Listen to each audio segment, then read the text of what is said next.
What? Yeah, I got a slip last night. That's something to do with vodka. That was a good one.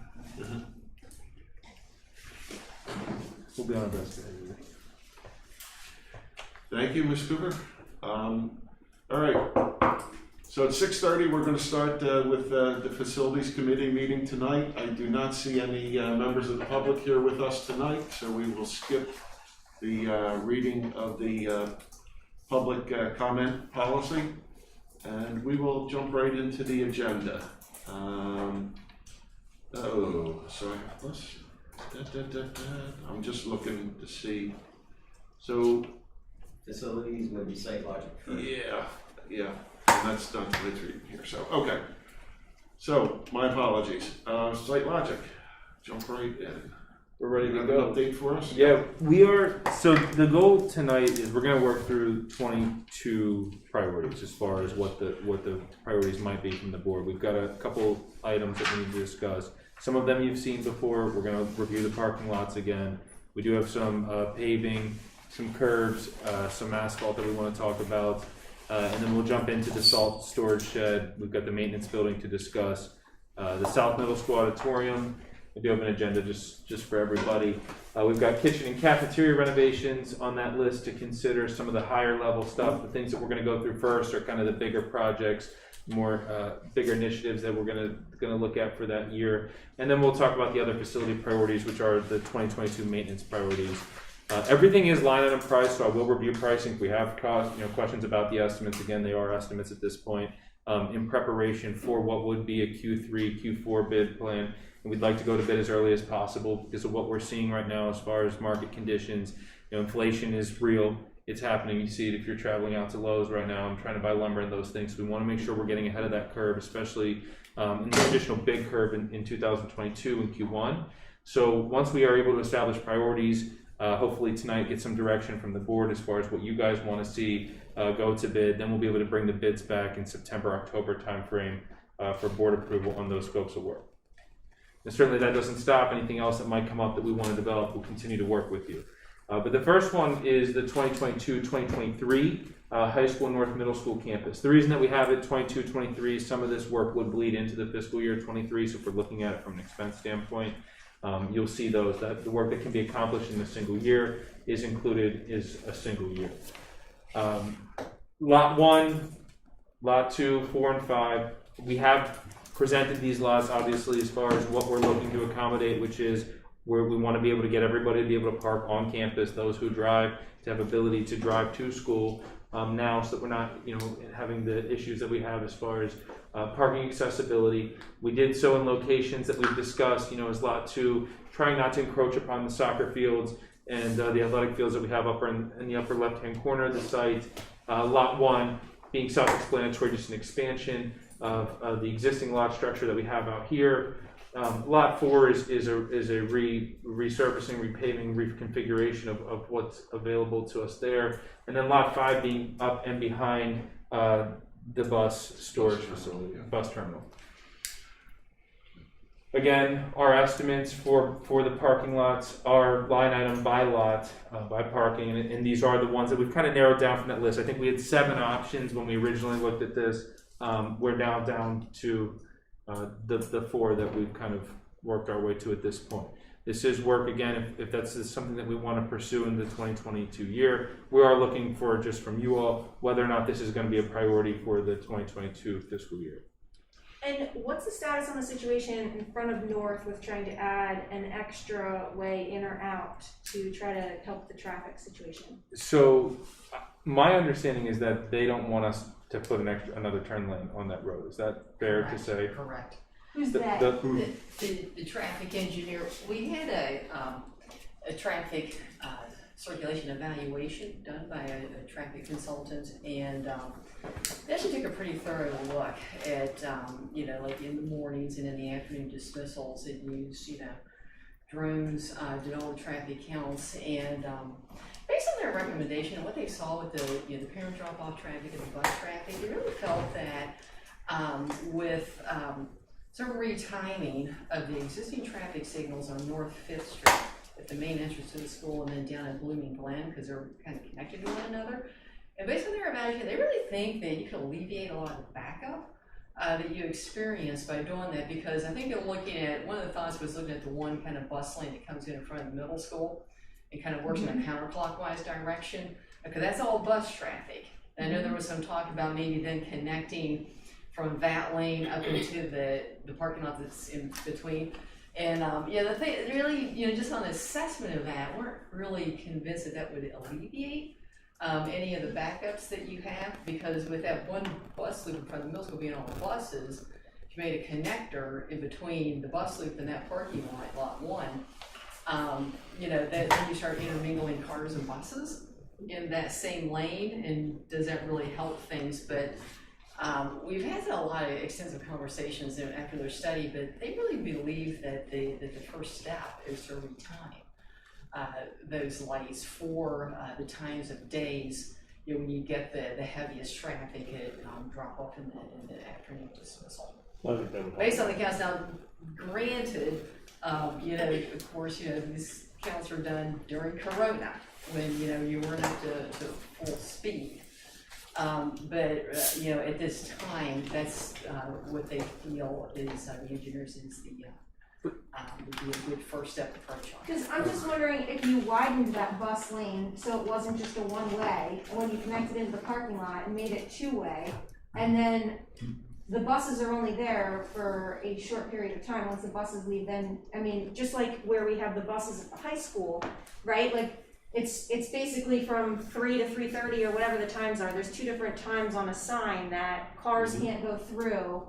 But before and after those times, the cars, you can use that. Can come in and do the connector. Yeah. I think we were just trying to figure out if we're adding all this extra parking and we're not alleviating the congestion. The choke point, yeah. We're just going to be causing more of an issue, and so we're trying to figure out how to, be able to alleviate some of that with other pathways out. And so what you're thinking is then if you did with that bus loop lane, then once the buses are gone, then the cars can come in and do their drop off thing. Outside of the time that the buses were on site, Yeah, that would be yeah. accessible to vehicle traffic. Yeah. But Because from a grading perspective, you can make that connection in there. But we're always trying to look at like what are the positives, what are the negatives, and if we did put that in, then would it truly help? well, it's not just the connecting piece. You'd also have to widen it to make it two-way instead of one-way, because right now bus they lane. can only go in one direction. Okay. We need a traffic light too. Possibly. Well, is there a plan to redo the timing on the light? So that Yeah, more that's in more progress? the traffic and the recommendation to the township inspect. Is to Okay. redo the timing, yeah. And So that's all part of this process that we're going through with the land development process. I think Now, they are they concerned that once we're up to full capacity, though, that they would recommend different timing than the time they're recommending now? no. Okay. I feel like as far as timing, it was Corona, but as far as the timing of the study, the traffic and congestion to this site I don't think would significantly increase from the time at which that was done. Because we weren't, as far as the number of student drivers and accessibility to campus, we were getting pretty significant impact. You weren't at that point really, you have your hybrid schedule, but you weren't we had full capacity on this campus for all intents and purposes. Obviously the local traffic could change that, folks going back to work and things like that, but significantly, I don't know.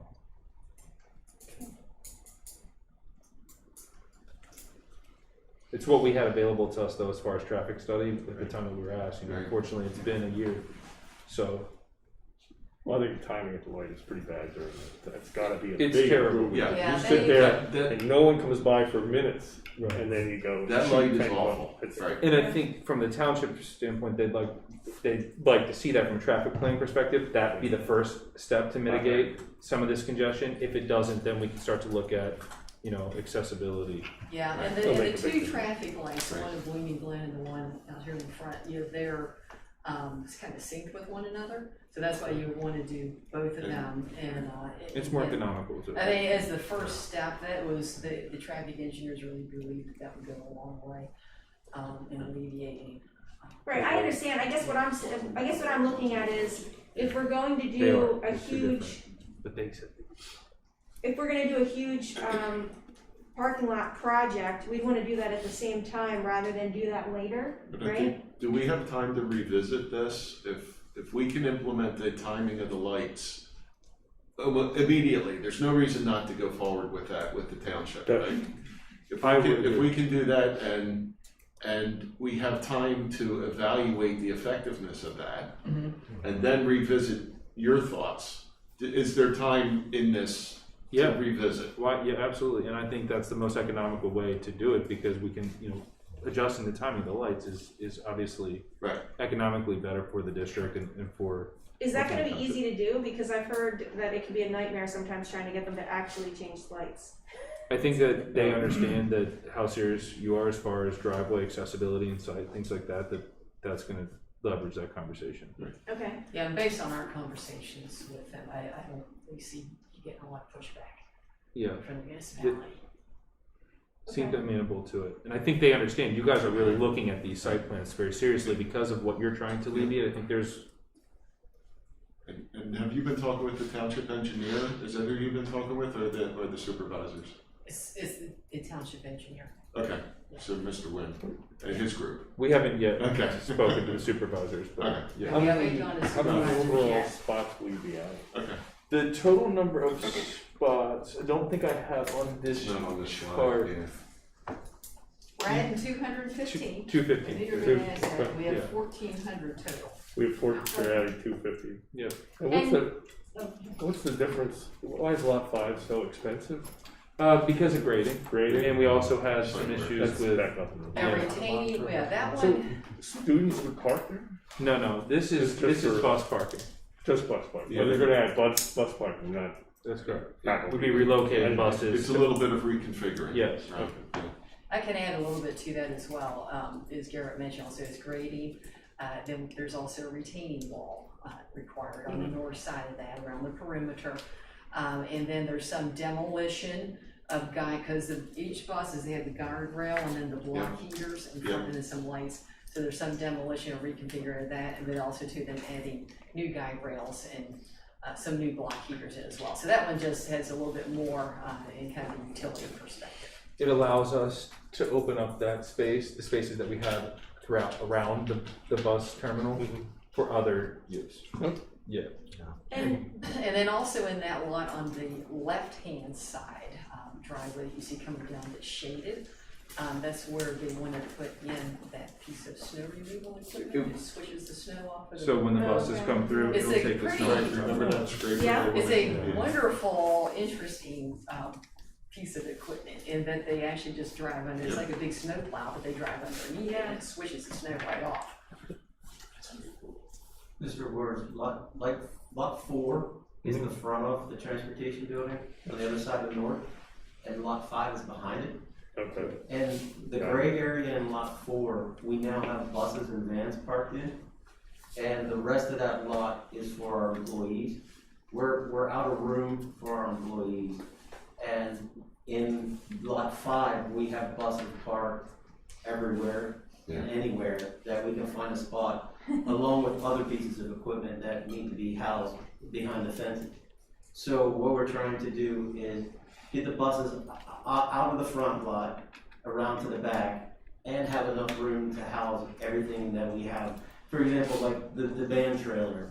We have a very long trailer for the band, maybe up at the field, but anyways, that is sitting in the middle of the bus lot, wherever these guys can find a spot for it. So we're just trying to alleviate that crowd. It's also a there. secure lot too, so Yeah, it's a secure lot. that's what helps being behind the facility. And then this is just restriping essentially. It's Yeah. redesignating those Just spaces. Yeah. Yeah, so there's no, in lot That's 4, why no it's so new cheap. pavement. Yeah, I was gonna say, it's reflected here at lot 4. And now, do we have any that are up on that side? Or did we eliminate that? Is that what lot Yeah. 2 is? That's 2. That's where 2 is, okay. It's lot 2. And so, I think of all of them, the benefit to lot 2 is that traffic goes out that way instead, and that's really where we don't have a traffic issue, rather than it coming out onto 5th Street. So Yeah. there's definitely you know. You're just that's gonna have a little bit more backup at the top of Blooming Glen coming out onto the ridge. Yeah. Right, that's what that's gonna create, because you're gonna have more student parking there. So obviously more students are gonna head in that direction. But the other thing that's nice is you can go up, Or you can go out. across I know, in front of Goof, There's two ways out, Yeah. right, Yeah. basically. so it opens more pathways at least. It's also accessible for students to the building. It makes sense from the locality. Yeah, that's it. Yeah. Now, as far as the number of spots, you know, that it would be optimum to have, does this get us there as far as, you know, what I think we were looking at making sure we had enough spots for juniors, seniors, and staff, right? Does 215 extra spots get us there? Well, I don't know that we talked about juniors. Well, we talked about what Seniors, the numbers yes. were. And, Seniors, yes, right? well, right now seniors can and then some juniors, but I think the idea was looking at, you know, We had that number. the We capacity. When did we talk originally about this looked at before. capacity, we had the number that we felt like we were confident, Dr. Bolton was confident that if we added those spaces, we would be able to accommodate those students who would like to drive that currently cannot, from the Right. junior and senior class. That was what dictated the plan initially. Now, obviously, the plan, depending on how you purchase these and what you make your priority, whether we do everything, we just do one or two, would dictate the number of spaces we're getting, but we did pull out one of those lots that was the one there that was running in front of the retaining pond on the Yeah, other there's a side. little piece out here. We pulled that out, and so that reduced the number of spots, but that site we were hoping was gonna be used by administration and you know, teachers for the facility, not actually a student lot. So I don't know that that has a significant impact as far as whether or not all students will be able to accommodate. I can't recall that number off the top of my head, but that was what dictated design initially, was being able to meet the number that he thought would achieve all students being able to park on site that want to. Okay, I think this gives you the biggest bang for the buck. Yeah. yeah. Lot two? Lot two. Lot two, yeah. That's really One student is, parking. what, right by the field? Yeah, it's that practice soccer field that's up there. I think Ban uses it too. Right, that's what That's why it's current. around. Yeah. We were trying not to encroach upon that field, but if you know that existing lot that comes off Blooming Glen, that first entrance, Mm-hmm. it's staged. It would be tiered right above those. That'll be helpful when people wanna be parked really close to that field it- too and be able to go right over It's actually to it. gonna help for football games as well, because people park and then they can walk straight across, That's true. right? It's actually gonna help for any events that are at the stadium. Yeah, Lot one of the things that lot one will come into play as far as the conversation, as you can see, if we did move forward with lot one, we would have to relocate the shed that is currently there, so we are gonna have a storage shed, salt storage shed, maintenance shed conversation later in the PowerPoint, but I just want you all to understand that that would only be impacted in the event that we did move forward with lot one. Right, but you're almost tying lot one with the storage shed, right? We're I don't wanna leave Mr. Harper with Yeah. nowhere to put things. We can. And actually, do you wanna do curbs and sidewalks, or do we wanna do the storage shed because of the conversation? As far as, Curbs and sidewalks. yeah, Curbs and sidewalks, fine. Yeah. do you wanna, We can keep it Okay, straight. I'll so let Carolyn do the this curbs and sidewalks. plan is a little hard to read at this distance, and, because there's a lot going on here. Okay, so we've been talking right now about the new parking, but what this plan is about is your existing parking and drives that are gonna stay. What we did was, we conducted a geotechnical evaluation of your existing pavement throughout, everything else throughout the site. Because it's aging, and you'll notice you get the alligator cracking on it, so we wanted to assess it. So we actually took really hundreds of core drills all throughout your site, and then looked at it in section and just evaluated the condition of the pavement. So what this plan means here is really just our recommendations based on the conditions of the pavement in the various areas that we found. You know, there's different levels. Instead of just saying, okay, come on, remove and replace all of it, what we're doing is we're just offering, you know, based on what we have found, you know, a couple of different options here. So you're either gonna, there's a method called cold in place recycling, which means you can leave that pavement in place, or you come in and you can recycle it in place and then put a new wearing course on top of it. So that would be in your travel lanes, you know, to kind of do cold in place recycling. in all the travel lanes throughout the parking areas. Milling and overlaying the parking stalls themselves. So that means you just come in, you just mill off the existing wearing course, and then you overlay it with a new wearing course. That's not a complete removal and replacement. There's a parallel there, remove and replace, or FDR is full depth replacement. That's kind of like the cold in place recycling, but that's really kind of going down at least 12 inches. You're recycling it, kind of milling it in place, recompacting it, and then putting down, a new wearing course. And so that's, yeah, and then the cold in place recycling too also is this your bus lane here, and these lanes right in here. And crack and seal and repair overlay. The bus parking lot here, existing parking lot up by the stadium. And then for complete removal and replacement, again, this drive over here by the high school parking that goes out to Blooming Glen Road, that one is in pretty bad shape. So that's really the big one. That's the full depth as well as this one. And then when we get to the next slide, we also looked at it at the, I think it should be in there. There we go. Down at the maintenance facility, next to Dunkin' Donuts. That parking lot also is in pretty bad shape. So that would be just a complete removal and replacement. And also too, in anticipation, we're going to move. This is the location which we'll get to, where the new storage shed and the salt storage shed would be. The maintenance shed and salt storage would be, because with the salt storage deliveries occurring there, then now you're going to have triaxles coming there all the time. So that's going to require, much more heavy duty pavement. So really just kind of putting that on top of what your pavement is right now, it's just going to continue to damage it even further. So we have copies of this if any of you ever want to take a closer look at it. But in general, like, this is kind of above and beyond, what we've been doing with the new parking. In addition to that, we are also going to look at any curbs and sidewalks that border these existing pavement areas, and also do an evaluate, while we're at it, do an evaluation of the condition of the concrete curbs and sidewalks to see, while we're doing the project, make a recommendation on where those areas might need to be replaced as well, so that way we can get all those existing areas fixed up. Yeah, and I think from the paving standpoint, if I just go back one slide, really what we wanted to do is, based off of the current conditions, based off its utilization, make recommendations that were the most economically sound, for each location. And I know that's a little bit more complicated to read, but from a pricing standpoint, it's better than a one-size-fits-all solution. We're going to repay, we're only going to mill and overlay. We're trying to do what makes sense, where it makes sense based off utilization, traffic, the type of traffic, or lack thereof. Yeah, you make a really good point, because it is just because of what's going on subsurfacely, it's not really a one-size-fits-all solution. But also too, you can pick and choose and do this in phases.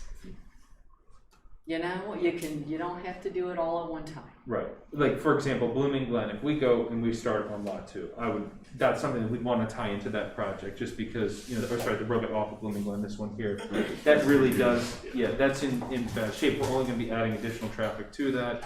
It would make sense, just with our contractors, from an efficiency standpoint, we could really, there'd be an order of magnitude just based off location, proximity to the job site.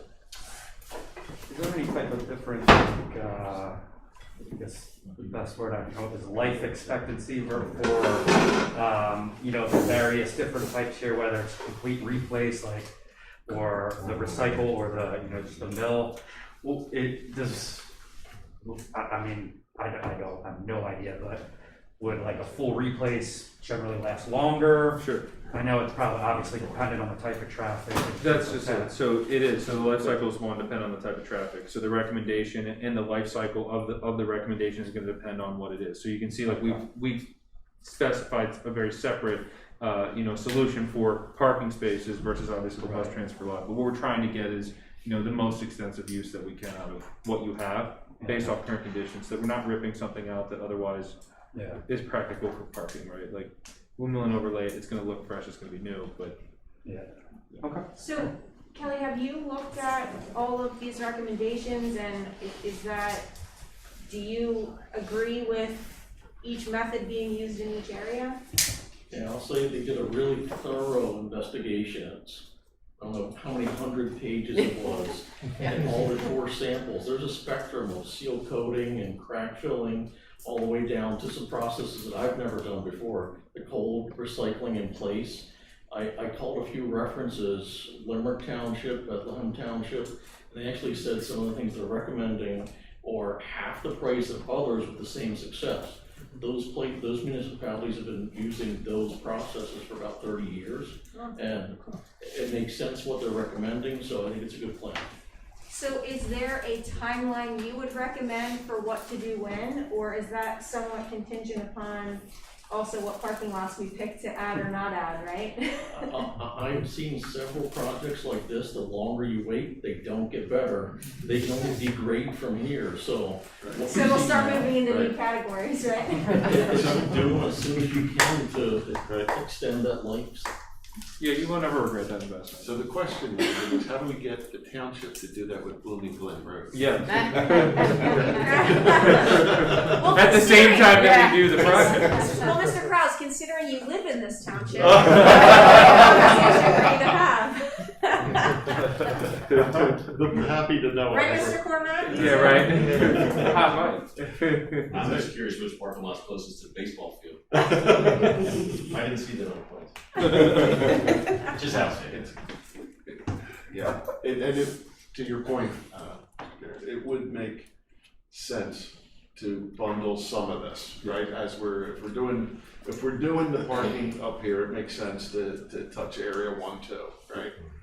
And take care of that wear and surface and the road in there, which was probably never intended for heavy traffic. That's right. As it was originally designed. So do you have a priority list? As far as current conditions, I mean, I think what we can tell you is the priority for us would be in area 1, that roadway off of Blooming Glen, just based off the traffic and the current condition. That is the worst. What I will go back to is if we're going to do parking lot 4, for example, then we should probably tie in this work to that active site, because we're going to be over there. We're going to be putting additional traffic on that with our vehicles too. So at that point, it would be time to do that anyways. So I think really that's the recommendation. This lot, again, if we're going to do lot 1, we're going to do that extent, then go for it. But to Kelly's point, investing in your roadways and surfaces is. Well, and it seems like prioritizing that first makes sense, and then lot 4, really, we should wait and see anyway, because you're talking about changing the timing, and then we may adapt this a little bit depending on what the outcome of that is. That's right. So I wouldn't recommend making these kind of changes until we know what we're doing as far as the parking, and the congestion component is a big part of that for lot 4. So I'd say the priority being the access point off of Blooming Glen, and that being tied into lot 2 and the work that we've been doing over there. Thank you. No. Sure. We had campus parking, sidewalk, curb restoration. The other piece of this that all ties in, when we looked back, and I'll just remind everybody, for lot 1, and you may not be able to see this from your seats, but we'll make the PowerPoint available. You do have your maintenance shed and salt storage shed that would be obviously demoed as part of the construction of those additional parking spaces. So what we've looked at is a site just across the street here. We have 2 different options. We've looked at option 1, which is a 7,200 square foot facility. It's slightly larger. Kelly's talked about the need for that space and how he would utilize that at past board meetings. And then we have an option 2, which is a 2,800 square foot facility. Gives us a little bit less space, gives Kelly a little bit less space for what he has, but both include a new salt storage shed. So what we did, that's a 1,200 square foot facility to meet the needs as far as what you are storing per year or annually. It's about $192,000 is the ROM budget for the 1,200 square foot salt storage shed, and then we've broken out the budgets for the investment of the 7,200 square foot facility, as well as the 2,800 square foot facility, which ranges from just over $1 million to $660,000. And Kelly, I don't know if you want to just elaborate for anybody who hasn't been here as far as the bigger shed, what we would be getting out of that, what the district would be gaining with that space. All right, so that was really intended to include parking for the vehicles that are on site. We have 12 grounds and maintenance people, and if we could put our vehicles inside, even transportation, so that's going to extend the life cycle of our vehicles. You see in budget reviews, we're usually purchasing a new vehicle every year because we're using them for plowing and everyday use. This would extend the life of them, plus COVID really highlighted, we have such a lack of storage in the district. Any kind of storage that we can get, whether it's the big version or the small version, is a benefit because there is no central storage in the district for basically anything. We find creatively to store things right now, but it would be a big benefit to have this dry storage area for the district. Yeah. So on option one, Mr. Harper, can you get everything in there that you want to get in there? Yes. Okay. That was kind of how we worked with Schrader Group to come up with that square footage and the vehicles, all of our plows, and additional storage in there. That would get everything for us. And the price is just a little over double, but you're getting actually almost triple the square footage. Almost. So,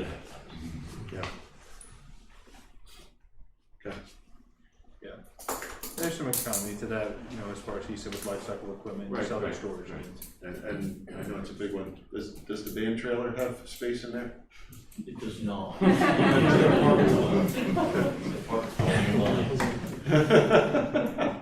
But that would get me in the secured lot for us, so. I know.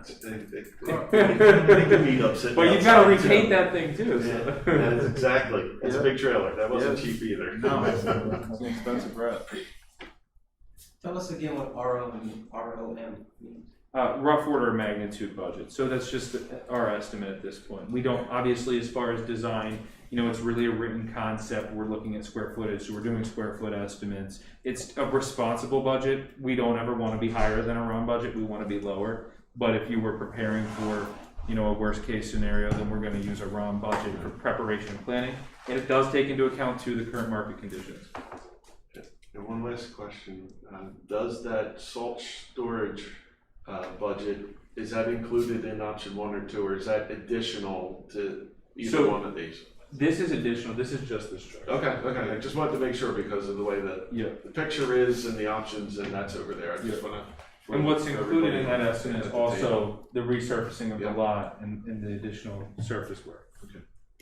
Just that part of the lot, front of the building, or the whole lot? The front of the building there, Front of we're the seeing, building, yeah. Okay. Right, because I think the shaded area says new space or something. I'm sorry, what are you looking for? The shaded area says new paving. Okay. Oh, this is, this is the new that's paving, this is right. resurfacing of the Right. existing Yeah. maintenance. Yeah, we had to extend it just a little bit, so Yep. that lighter gray. Yeah. Yeah, I just. Yeah, because this is existing, so this is just. Fair enough. Yep. Okay. Other questions at this point before we let? We have a couple of high school renovations that we want to talk about specifically. The first one we'll look at is the principal and guidance house for grades 9 through 12. What we're looking at as far as a scope, and I know Schrader's here tonight, so if we have specific questions as far as square footage, I will put him on the spot tonight. But we have an additional principal office, one office. We have 2 guidance offices in the fit out, 2 meeting rooms, and then 1 planning room. We did put a ROM estimate on the admin area office space at $570,000 roughly as far as the cost for the fit out and what this accomplishes. As far as programmatic, do you want to speak to some of the programmatic relief that they would get out of this, or? Yeah, sure, I can expound upon that a little bit. Really, the task was for us to take what was originally 2 SGI spaces adjacent to each other and convert them to principal guidance houses or suites. So each one of the highlighted units there is basically a principal's office in this corner, and I won't touch the screen. Yeah, no, you Principal's office in this corner. I'm afraid of it. I've been here enough times to know that. So yeah, we have a principal's office here. There's 2 breakout meeting spaces and a planning room up in that corner. The guidance counselor offices are in opposite corners here with some support administration space centrally located. That actually worked out really well. There's minimal demolition involved here. Those offices, the planning, and these meeting rooms are actually existing office spaces. The SGIs were basically a wall down the center with support millwork. If that wall goes away, there's a wall that comes across here that goes away. So it's really a minimal type demolition and really clean fit out. So they're stacked 3 levels, that's 3 houses. And the fourth guidance principal suite was really going to be taken, the first task was for us to take a look at was the IT space that was located on that floor. Is there another slide? For So how that worked out was a test fit for this area here, which was IT, and we now have new principal's office, breakout meeting rooms, a planning space, guidance suite, central supported administrative support for all that. Works out really clean. IT gets relocated adjacent to that. Ultimately, we had a couple versions here, but that square footage, I believe, is the square footage that they're looking for as far as IT is concerned right now. This was former testing, and it becomes part of storage for IT. They need a workroom to place a lot of the equipment that they're working on, it comes in and out. So These they're are- really just looking for square foot. Right. And these are existing offices now as part of the library space. So the only other thing that happened here was because of the expansion of the IT space, we had an existing library entrance exit here, which we also have to relocate here to make sure they have 2 exits out of the library. This is existing to be reused. Unfortunately, we have to have 2 exits from the library space, so we Right. have to accommodate that for Right. code. So this is a partial plan on that level. Here's the new exit entrance for the library. And we reuse this. So conceptually that worked out fairly well. There's one more slide. And it's the Academy for Student Wellness. Okay. Do you want to speak to that one? I think as far as, we can vote, but as far as a priority for student wellness, one of the things that, we've talked to Dr. Bolton and the administration about is how they'd like to potentially utilize the space and what they'd like to utilize that for, and why, and the location, specifically the location of that building, or of that space. What it would allow us to do is for those students that are utilizing the academy, there would be a private specific drop-off for them. The drop-off right now is not included in the estimate, the $80,000 for renovation. Obviously, we haven't included that site work just because we just kind of got that plan. We do need to put a number to what that would be to accommodate accessibility into this space. But really what we're doing is, all offices would remain. It's kind of a repurposing of some of the offices based off the other stuff that we saw. There's a little reshuffle going on. We would be creating a new access drive, which is that loop there. That would be a driveway and a walkway and a drop-off point for those students that are using the Academy for Student Wellness with mental health and those kind of things that would be housed in there. We do have the exterior door already. There is an exterior door out here that would provide private access to the space as well, access and egress from the space. There's a conference and training space. This is really the new partitioning here that you're seeing, just the red. We'd be taking what is essentially, that's a corridor right now, and establishing a conference training room, a large group space, and then relocation of the reception area, just bringing it, again, it's really truly just a relocation. There's no moving of walls or electrical, and some new finishes in 2 areas with minor HVAC. Not a lot of work, but it would accomplish something that I think the administration, I know Dr. Bolton sees as a priority for student health and wellness and kind of the privacy that maybe those students deserve. So Yeah, this would be the most simplified version. I know Dr. Bolton's been visiting some other places and has some other thoughts about what he might be able to do. Yeah, so this is kind of the starting plan, the starting point for this plan. I know this is a priority for him. I hope I'm doing it justice as far as what he'd like to see from this. But this is a starting point for what we could do at that space and how we could accommodate those students here at Penn Ridge. Where that goes, again, he has been taking some visits to other schools to kind of get some creative ideas. But there's some things that we can do with flexible furniture and stuff like that too. That may not require a lot of partitioning and. Right. We'll have to see what he has in mind, and we'll go from there. Who's in there now? Currently, it's Guidance. it's guidance. Yeah, it's guidance. There's a workroom in there. It's corridor. Where are they going? It's all part of the relocation that Oh, you see going on there. Yeah. So, and Dr. Bolton had said that at some point he can walk us all through those 2 areas, so that way we can see Visually what exactly, see it, and be able to place exactly what they're talking Because about. we're accommodating them in the other fit outs that you saw, the first 2. Yeah. So there's like a relocation to kind of open up this space for this use. I think the biggest thing too is just the drop-off point, you know, is providing that private access. That would be probably the biggest financial component of this at this point. But we'll continue to kind of revisit this plan. We do have 23, because it's probably a 2023 initiative, if that's just something that you wanted to do. I think we could get it designed and developed as a small project, but You know, I don't think that would be a problem. I don't think it'd be a huge problem. But as far as, Well, and would it make sense to tie that parking piece or that drop-off piece into the parking up in lot 1 Yeah, at the same time? it would be lot 1 and 2, well, lot 2, yeah, that would be the right, Around the corner. yeah. We'd be on the same side of the building. Yeah. Okay. Thank you. Yeah, sure. Thank you. The next one that we have is 2022-23 South Middle School is another priority that we've looked at as far as the middle school auditorium addition and/or renovation project. You are looking here at 4 options. We have option 1, 1A. I hate 1 and 1A numbering, but that's how we're gonna work. I will show the floor plans. Option 1, we're showing as option 1 because what we did basically, having had a similar project at the Centennial School District, we took basically what they did to renovate an auditorium and we kind of converted that to this space and said, hey, we think we could probably do the same thing, accomplish the same goals, do it slightly under $1 million if that was the goal. But I know capacity is an issue right now, so it really doesn't address the capacity concerns that everybody has with that space. So that wouldn't increase any extra seating at all? There wouldn't be a lot of additional seating, no. I think right now we have 250.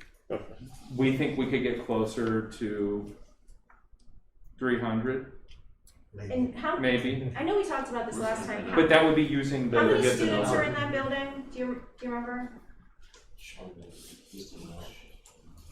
I know we talked about that last time. Well, to fully accommodate the building for the programmatic use, we felt like 600 seats was what would okay. fully accommodate the program. So the 3 options that you're seeing, the difference, and I'll show the designs first. The difference between 1 and 2 is this one has 500 seats, same layout, same scope. This one has 600 seats. So we just have a little bit more space, a little bit more seating arrangement, little minor reconfiguration of the layout, but for floor planning purposes, the concept that we have works. And then for option 3, it's just a more significant renovation to the building. There's some additional program. It's a little bit of a fancier finishes. There's fancier finishes too. And we try to put a scope of work together here for everybody to see from what we generated our round estimates. So of these, the extra space that we have, a second level, Yes. do any of these options utilize that space so that they're seating up in that other area Well, and keep it in the So let me be clear. current auditorium? 1A, 2, and 3 are new construction.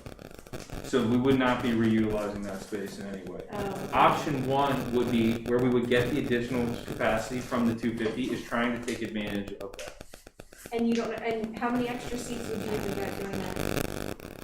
Like I said, I would say here comfortably 300, maybe no more. Not all. Total. Yeah. No. Total facility would be Yeah, 300. total. Not 300 new. Yeah.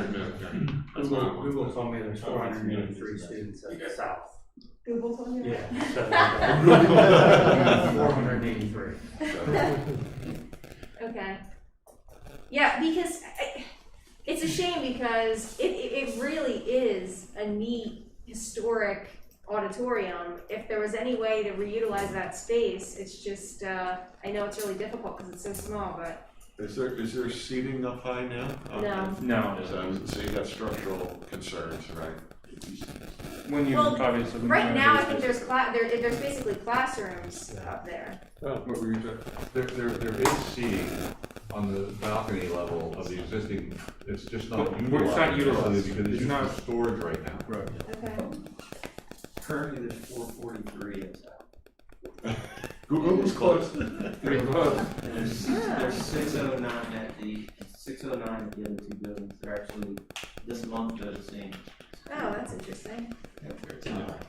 It is. 500 accommodates the full student capacity, not student plus staff. What we've looked at as far as your options, option 2 is over here. We're gonna have it reversed, but so you can orient yourself to the site. We are proposing in addition to this on the site, it is a kind of constrained site, as you know. It would be right adjacent to the cafeteria, existing cafeteria, which is right here in the drawing. This is the existing building here. In option 2, what you're seeing here is the real difference is the seating layout, right? How we're kind of accommodating those seats. 600 obviously in option 3. We have an option 2 where we could do 600 in the same seating arrangement that we would do 500. We just need a little bit less square footage, so that's slightly cheaper. It's about $1 million cheaper to do 500 to accommodate 500 students versus 600 students from an estimate standpoint. One thing that I'll point out too in option 3 is there is a lot of backstage kind of back office support for some of the events that we might have, whether it be costumes, band equipment, those kind of things that typically are utilizing the stage as well as displays. We've got more storage space. It's a little bit more user friendly, but again, it's a nice plan for an auditorium for a middle school. In option 2, we are taking advantage in both of the corridors. There's 2 restroom facilities that you can see that would be included here. And then we've talked about the cafeteria, and some of the needs at South, and you'll see that in the 2022 maintenance list. There are some requests for improvement, a larger kitchen, renovation of that kitchen, and perhaps increasing the size of the cafeteria. If that's something we'd like to do, if this was a priority, we'd want to look at that as one project so that we're making sure that because of where the addition is occurring, that we're best utilizing and planning for the space utilization and the new square footage. And you don't have pricing for that yet, or you do? Separately? We have pricing for that separately that will show just the cafeteria and the kitchen component. And now, I remember when we were talking about adding on in that, wasn't there concern about having to walk through the cafeteria? There was some kind of walkthrough issues that we had talked about. It's right there, yes. Yeah, so we're accommodating that. I mean, this would Okay. this would be secure entry here, and then you see there would be doors there that would secure you from the rest of the facility. Okay. This is a corridor. That would provide separate access just to that space. And so currently, what is that space being used for? This is new construction. No, So I there's mean, nothing like, is there a field there? I'm trying to picture what's. It's grass. Yeah. So, but is And it? a little bit of, we would probably be covering a little bit of asphalt space, but we're trying to show you down here in the site plan what that would look like on the site. Are we currently using that for that grass space for any kind of field No. sports stuff? No, okay. We used it to work out on mower. So this is a cost savings. There you go. 2 birds with 1 stone. There you go. Oil flow. What will you do with the old? So the old one, we've talked about as far as programmatically what we might do with that old one. There's there's a couple needs. We looked at science classrooms, 2 additional science classrooms to bring equity between the 3 middle schools. We've also looked at administrative offices. STEM. And STEM. I said science, but STEM. I'm sure that these. Yeah. And that would just be to bring equity with Central. Yeah. Yeah, I understand. Where are you talking about putting that? In the In the existing. existing, okay. Yeah. And that would require some fit out, obviously, to the space that you mentioned. It is a nice space as far as, the history of the building and the age of it, but it's not necessarily practical for the 460 students that we have in there. Yeah. Any questions about South Auditorium? Can you just go back to the prices again real quick now that I saw the sign? So let's make it easy. It's So it's $1 million difference. 8 or 9 million, right? Wait, why are you at 8 or 9? There's We have soft hard costs. and soft separated. You have to add the soft costs. Yeah, and these are estimates, so we do have those both estimated. In the soft costs here, when we build an auditorium, we do have a lot of technology that has to go into that, expensive lighting features, lighting controls. So soft costs on auditorium projects tend to be significant, as well as new curtains, and the additional support structure for all of that. The level of performing arts really dictates the price. I think option 3, you're looking a little leaning more towards the performing arts with the back of the house, the changing rooms, additional lighting. The other one's a little bit more just a straight auditorium. So So on the soft costs, and I'll explore that a little bit, that's your lighting control board? Yep, Your lighting control board, and your sound? we're capturing all Sound that in control? soft costs. Okay. Yep. And you're taking into account that we just bought new lighting that we can reutilize, right? At South, Yeah. we're not reusing any of these numbers, but again, for budgeting purposes, that's Well, stuff because that was as one we of the develop highlights the as we program, bought it, right, was that knowing that this was coming, just to be clear, that that we could reuse the can lighting reuse system. that was kind of the reason we bought it, was because And we we knew that. Definitely would, yeah. Absolutely can transfer. Okay. But That where makes we're sense. I at don't- planning you for know. this is, I mean, these are still drawn, hand Right. drawings. Yeah, Yeah, so we just started talking about this as a group. We wanted to throw some numbers out there just so for everybody to understand for big picture planning, what that might look like and what you're trying to achieve. But we could certainly come down. We work down to your point. How far do we want to go with the technology too? You know, how much sophistication do we want in control? There's a lot of things that we can do with an auditorium right now, but there's things that we maybe don't need to do for a middle school performing arts center. and how many seats does Central and North have? I believe they're in the 750 range. Yes. They're both the same? I I thought one was have to little. confirm, but I think they're in the same ballpark. That's why we're trying to get that same equity, but it depends on the student enrollment as well, not Right, there's more to that. capacity. Bruce, didn't you draw option 2 to match Central? Yes, Seat-wise option 2 was really modeled off of Central, the way I understood it from Danny. Same number of seats? I understood that as well. It was gonna be close to the same number, but, and modeled after Central. It's almost the same design. Yeah, and then you can see in option 3, I mean, basically that becomes a little wider and the seats actually get moved forward, closer to the stage. Just better visibility. Right, exactly. So I thought, isn't option 2 500 and option 3 600? Is that what you said? With option 2. No, I mean seats. They're both 600. Yes. No, with option 2, we have a 500 seat option and a 600 seat option. They got the Oh, okay. Yeah. And there was about $1 million differential from 500 to 600. That was a longer, narrower type arrangement. And when you look at option 3, when you shorten the seating, you get better views of the stage, and then you have some ancillary storage space off of the corridor. And I know that storage is an issue, so it provides a little bit more opportunity for something there. If you wanted to do that. So when you say that option 2 was designed off of Central, you mean the 600 option, not the 500 option? That's correct. Yes, correct. They're both 600. Yeah, so Yeah, you said there's a 500 and a 600 option 2. I have, 500 is 1A. I have, You yeah. can't do that. Right, I know, No, I'm he was sorry. saying I option didn't, 2 has 2. I mean, you're only getting. full disclosure, I didn't number these, but that's how we're working from our side by side IQ, so I'm not taking responsibility for that. So option 2 on here has 600, but you're saying you could also do a 500 option with option 2. That's correct. Yes. And that pricing isn't listed. That pricing is right here. We have, Oh, so that's still an So it's additional. 1A. I thought you said sorry, it was it's 2. 1A and 2. The difference between 500 seats is right here. It's the 4.1 and hard cost and the 6.5. So that would be new construction. Yes, they're both new construction. Just one. Oh, Yeah. okay. Oh, I misunderstood. 1A is the 500 seats. 2 is the 600. Again, this is the 600. It's a big difference. That is a huge That's a big difference. difference for 100 seats. Yeah. Well, I mean, they're it's adding just- a lot of other things to it. It's not just seats when we add seats. I mean, how many rows are we adding? Square footage. You got that square footage. There's a lot of square footage. Yeah, the accessibility from option 3 is from the house, the auditorium house. Whereas you can see in option 2, the accessibility is basically through a door on the top right corner of the design there.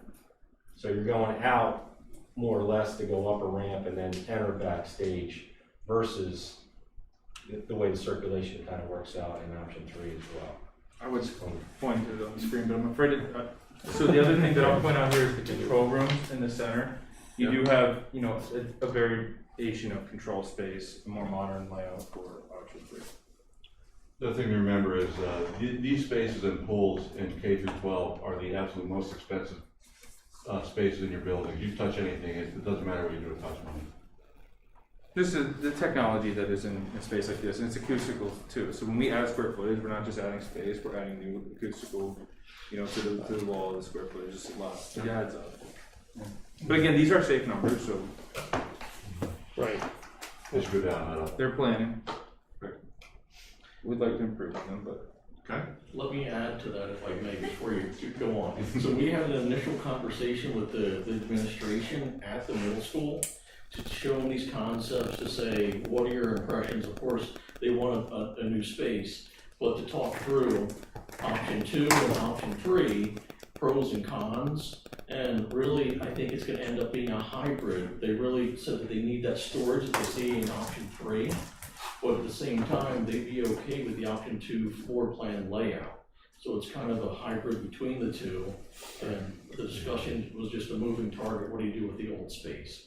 Like Sean said, it's STEM. Is it administrative space? It's just a moving target to say what will really fit in there, what makes most sense. But getting that feedback is helpful to get to the end result. What are we really going towards? And I think it's something in between.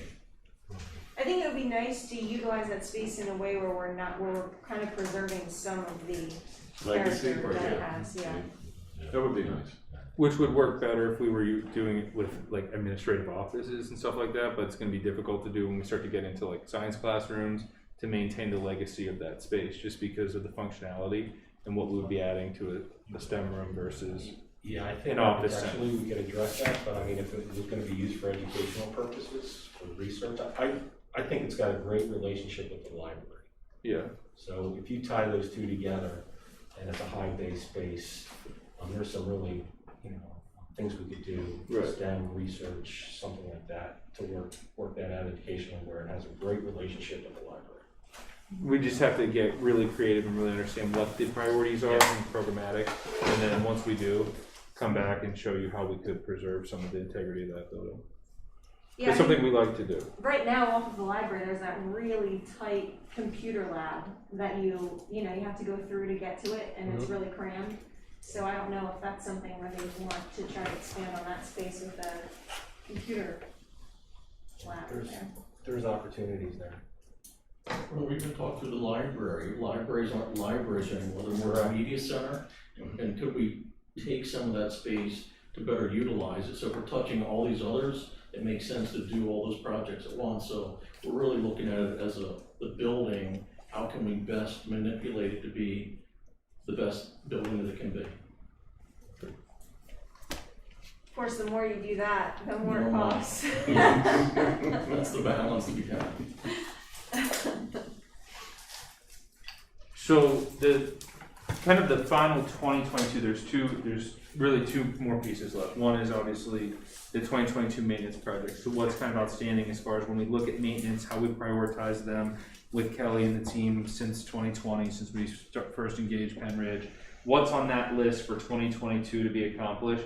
We have listed by school, the scope per school, and then what we did was basically we're giving you the total budget. Within the MySideIQ tool, each one of these is line item, but for purposes of the board presentation tonight, this is the work that we see as, and we've discussed with the administration as being the priority maintenance work for 2022. The price tag of that is right around $2 million across obviously the multiple facilities. The one thing that we do have highlighted here is what we have is the kitchen improvements at South Middle School. Obviously that conversation is going to be tied into the auditorium conversation if you were all to make that a priority. So that's something that we just need to kind of keep our eye on as we progress in conversation for 22 this summer. If that becomes a priority, this is something we're going to really want to consider. And when we go into the design, say we put the auditorium on the back burner, but we still want to address the kitchen needs, making sure that we're designing with kind of foresight that there may potentially be an additional auditorium there at that point, and what might we want out of that space if it is adjacent to an auditorium, as far as concessions potentially, those kind of things that you might use that for. Not just the expansion that we need of the existing kitchen to support the student flow that we already have. As far as the list, I mean, we can work through each building if you want. How do you want to do that, Bill? It's up to you. This is the list that we met with you, Right. with the board, Yep. and then sent to you guys. Yep, as this our is what you priority. sent us, so I don't know how deep you want me to go. We've seen this list before, it's just in a Right. slightly different format. So are you talking about trying to prioritize it as far as? No, this is the list that we already prioritized. This is the Okay. I was just putting a number to the total prioritization Right. And just I was asking, how deep do you want me to go into the scope tonight, since we know, we've really worked through this? Does anybody want to see the details behind that $2 million number tonight? Oh, no, I think. It's all here, do we Yeah. want to talk Yeah, through it? Okay, that's Yeah, what we're I was looking looking more at the big new, the big projects that you, The new stuff. yeah. Yeah, That's what we you have need. we have all of that with the 2022, and then the air conditioning was the only other project that was out there for. Well, and are you circulating back to air conditioning? Cause I do wanna talk about air conditioning. We can Okay. circulate back there. Yes. Okay, all right, so everybody's comfortable with this as it is, with just a big number? Yep. Okay, you can move on. There you go. Air conditioning, 3/29/2021 board retreat, this is where we were. Yeah. We were looking at a couple different solutions at that time, as far as just, more of the modern 4-pipe system, where you're gonna get, the full control. You're gonna have the ability to heat and cool simultaneously. We can control humidity, space humidity, and temperature, like we'd like to, as far as the building and functionality. The middle column being the DOAS solution that we've talked about with this board, as far as what we think that accomplishes in those buildings, just from an outdoor, outside fresh air standpoint, the ability to add partial cooling to the facility, dropping the humidity, taking advantage of the cooling that we already have in those big box spaces, and adding partial cooling. We do think that being the most cost-effective solution from the standpoint of cost, comfort, control, and also indoor air quality, which has, obviously become more important over the last year and a half. As awareness to indoor air quality conditions have continued to increase. And then on the right-hand side, we had the traditional 2-pipe system plus the DOAS. We weren't recommending a 2-pipe system only for those facilities, just because with the traditional 2-pipe, when you go in, you do have to understand you are going to lose the ability to control humidity. You already don't have humidity control. But you're going to make that situation worse, just because when we start to cool that space, we've got additional moisture in the building that we need to account for. And you can start to kind of run into mold issues with a system like that, which is why they're no longer really designed today. If we were building a new school, we wouldn't really be looking at a 2-pipe only solution. So we have tried to look at the most economical solutions for the school district, as far as how we would proceed with air conditioning options that are, from our standpoint, from engineers and our perspective, we would recommend to the school district. Again, from the standpoint of DOAS, when we looked at this, we looked at doing it in 2 phases, if you recall, 3 and 4, or 4 and 3 buildings. 3 happening this summer, 4 happening next summer, or however we wanted to lay that out from a schedule standpoint. We actually did bid out the DOAS at those 3 facilities, Grouse, Guth, and Seiler. Our bid results at that time on the 29th are the bold numbers, right? They were good numbers that day. We were 19% below our estimate. So when we look at those ROM estimates, just kind of reminding everybody on the big projects, our bid did come in 19% lower than that. Where we're at today, as far as June, those bids are not going to be honored by that contractor, just because of the change in the supply and demand market that we've got going on here at a macro level. Equipment is taking a little bit longer time. There's a little bit of a demand for labor and things like that are going on. As far as the recommendation, though, we still believe if what you're looking at is the current school year, how you can most impact comfort, desirability in the space, DOAS is a sufficient solution. It's probably the most economical solution. But if you do want to have full year schooling, you want to go to a full conditioned space environment, we do believe that $20 million range is what you'd be looking at for an investment across those 7 facilities. So, One thing I'll say about the partial, we say partial air conditioning. Full air conditioning means an entirely filled building, fully occupied building on the hottest day in July, okay, with full outside air. That's full air conditioning. What you get with DOAS during a typical school year is plenty of air conditioning to condition the building. Right? I want to just kind of be clear about the amount and what partial air conditioning really does mean. If you're going to full year-round schooling, full air conditioning, absolutely. We were actually with the school district today, and this is a legitimate story of Palmyra, where we installed DOAS systems at their middle school. And they were talking about indoor air quality, that they had done some testing that they had done during COVID when we were doing air sampling. And we actually were taking some of our corporate team in to meet them and show them the facility and the work that we'd done. And the superintendent said, hey, we actually had, what was it, one of those guys that test for mold. Well, the hygienist. The hygienist But they come had in and complaints. test. And he's like, the mold samples in the building were better than the outdoor. the Better outdoor than air. outside air. And so as far as being able to control indoor air quality in the environment from a humidity standpoint, DOAS is really an incredible solution. It's a very comfortable solution because what we're doing is we're mechanically dehumidifying and dumping a ton of outdoor air into the space all the time. So where comfortability changes, right? Because comfort's an equation. It's temperature plus, plus humidity. And so what we've got there is once we control humidity, we're more comfortable at a higher space temperature. And we become a little bit more comfortable with 75, 76. So if on the hottest day, it's getting up to 78, that 78 feels a lot different than when my outdoor humidity is, 82% and I've got 82% humidity in the building. And when we did do sampling as far as those facilities. We looked at, space temperatures. We also looked at humidity in those spaces.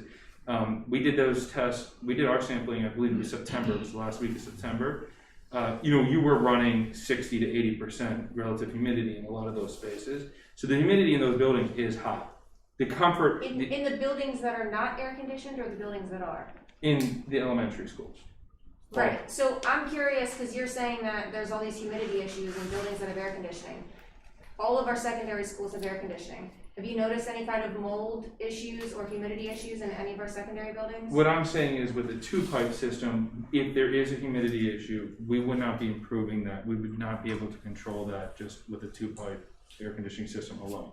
So what is it about the four-pipe that solves that problem? Because I thought it was only that you can cool and heat at the same I time. think the 4-pipe is not a significant improvement over the 2-pipe in terms of controlling humidity. The 4-pipe's about transitional. When it's hot one day and cold the next, it can switch back and forth very quickly.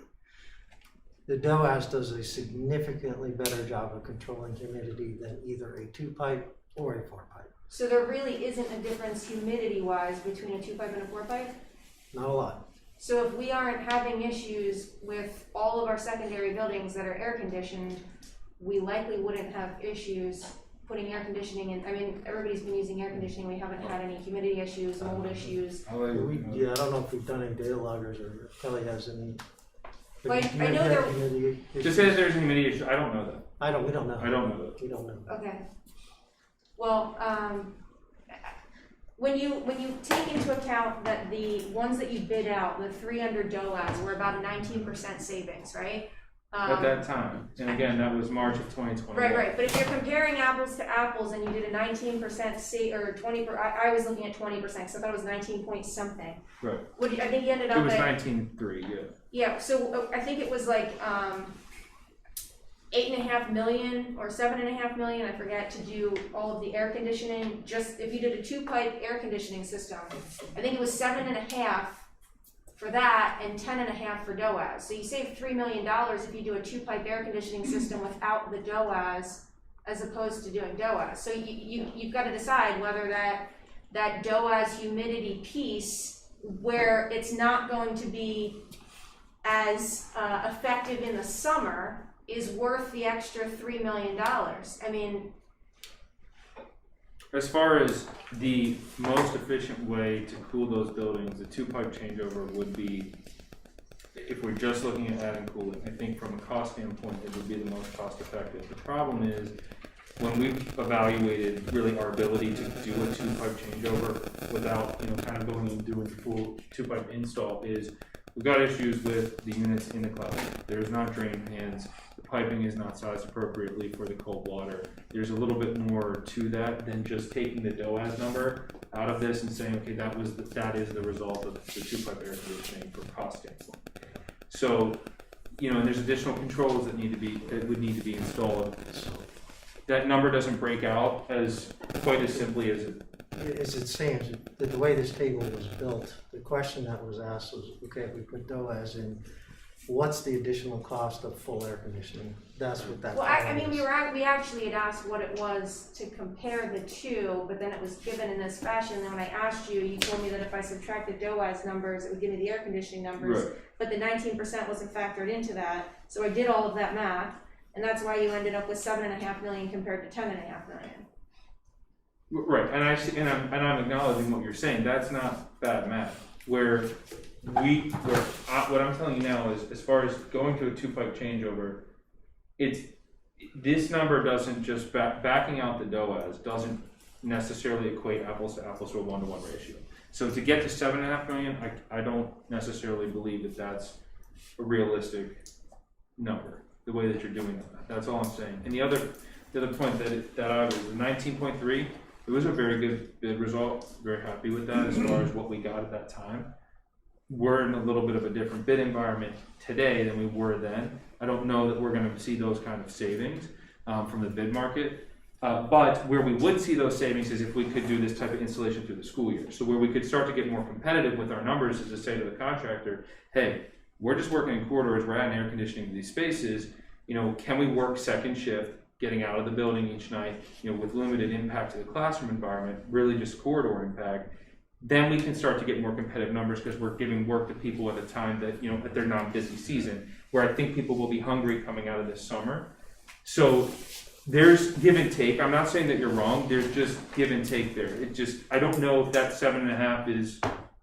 I would like to see us get bids for 2-pipe air conditioning and DOAS, so we're comparing apples to apples in the same environment. And I would like to look at doing all 7 buildings one after another if we don't have to worry about doing them in the summer.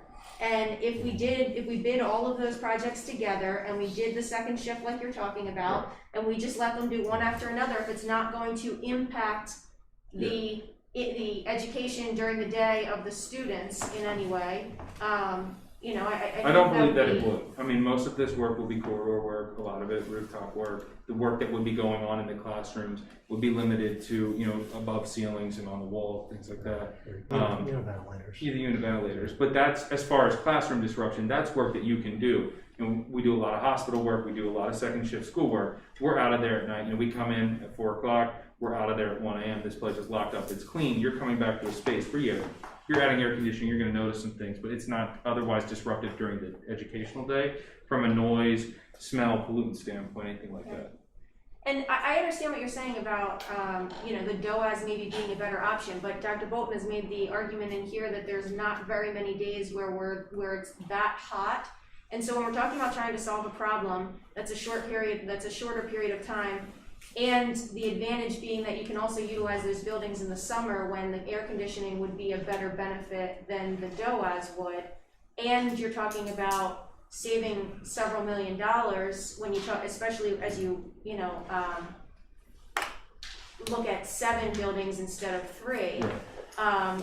I think that's that would also help. Yeah, any way that we can bid package. When you're looking at all of those factors, I don't know if the extra cost is really enough of a benefit to pay for DOAS instead. And but I'd like to see the numbers of that. I know that I know that I mean. Yeah, and we can do that. I understand this is complicated. One thing I gotta point out, if there's DOAS in there and we add in the air conditioning plus DOAS, that air conditioning system is about only 60% of what you need, because 40% is already in the DOAS system. If we go to 2-pipe only, we have to go to 100%, so that additional 2-pipe system gets 40% larger. So we would literally have to do 2 separate designs. Right.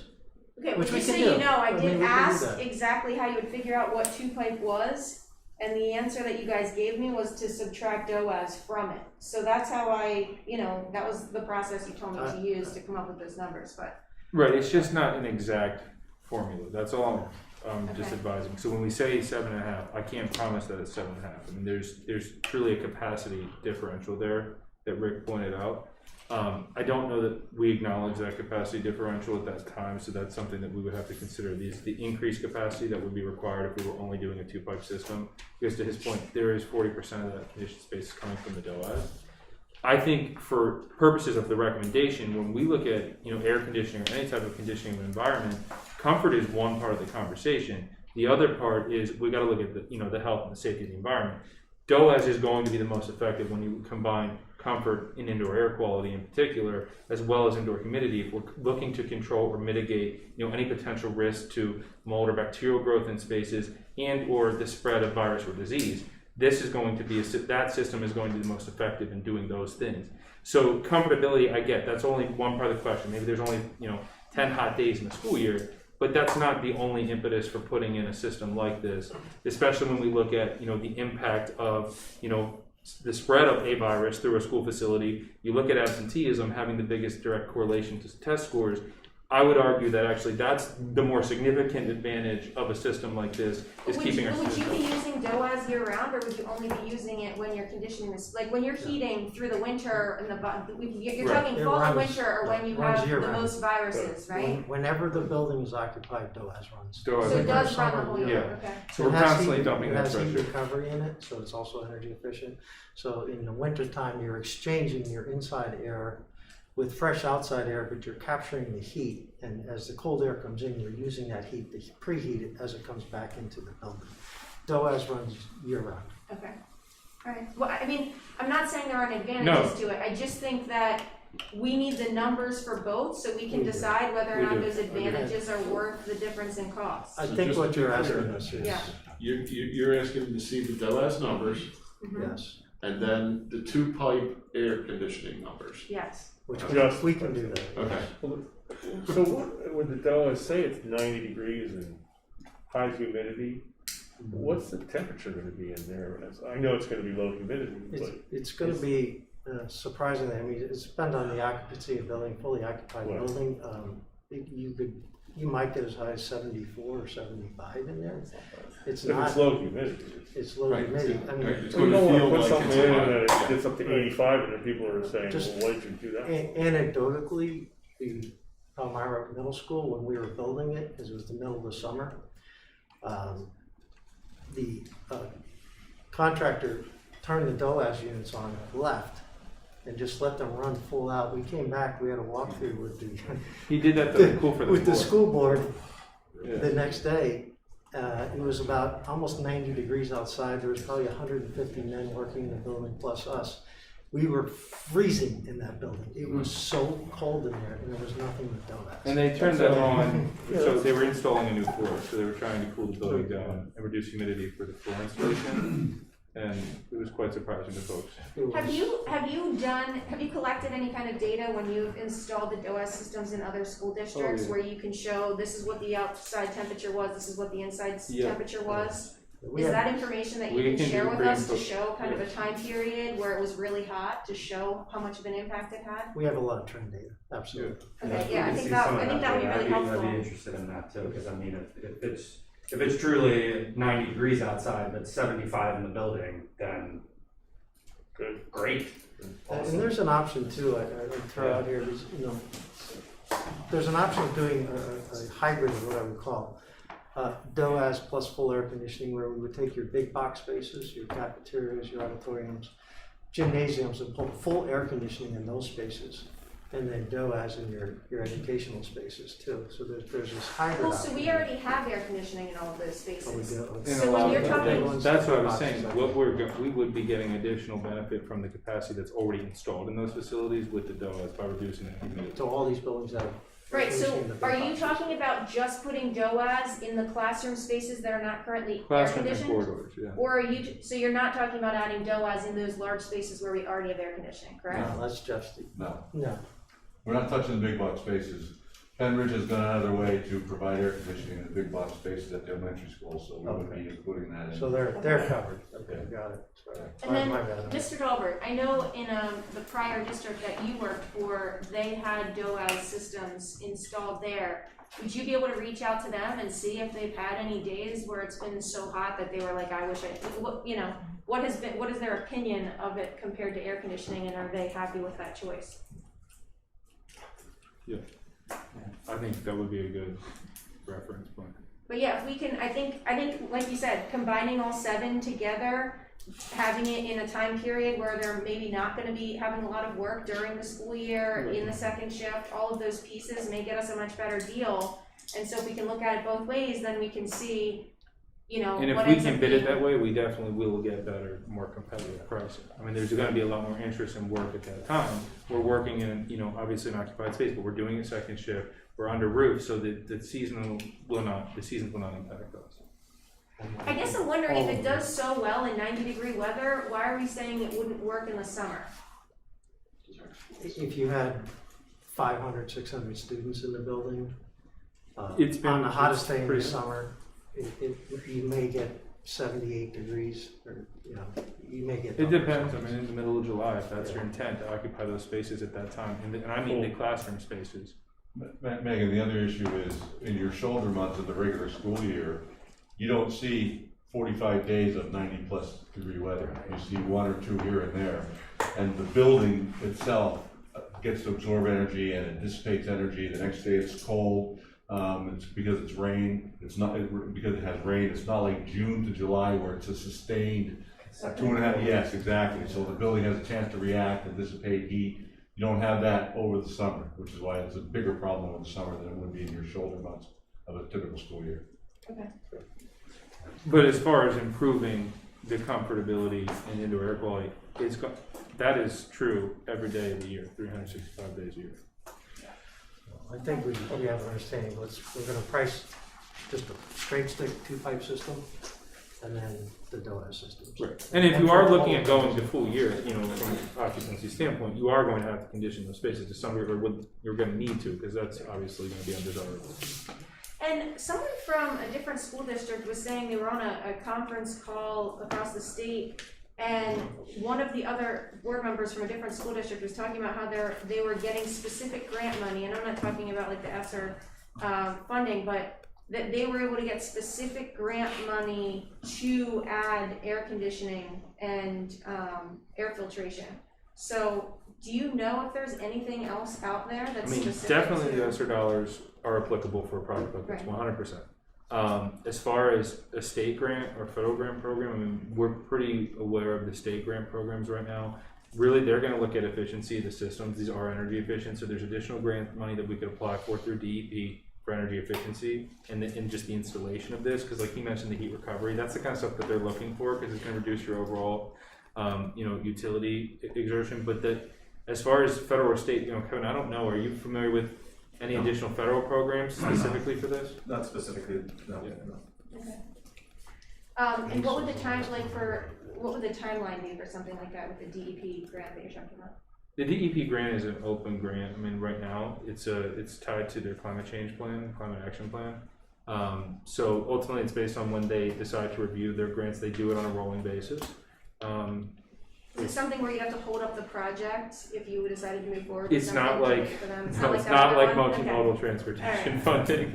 It's something that they would award even after if we started the project. Oh, okay. They basically are incentivizing you to make energy efficient or energy conscious decisions. Let me add to the conversation. So my experience with DOAS has only been with DOAS and air conditioning.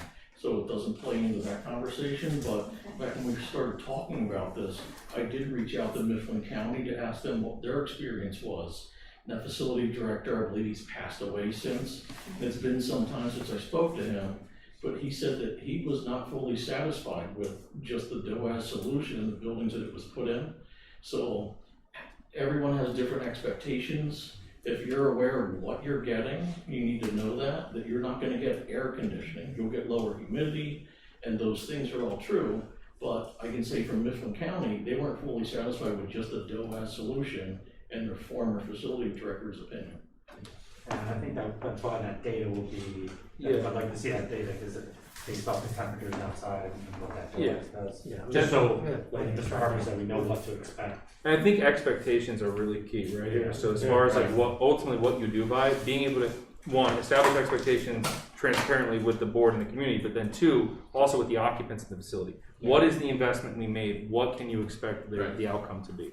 And that's what we'll answer for you, yes. Yeah.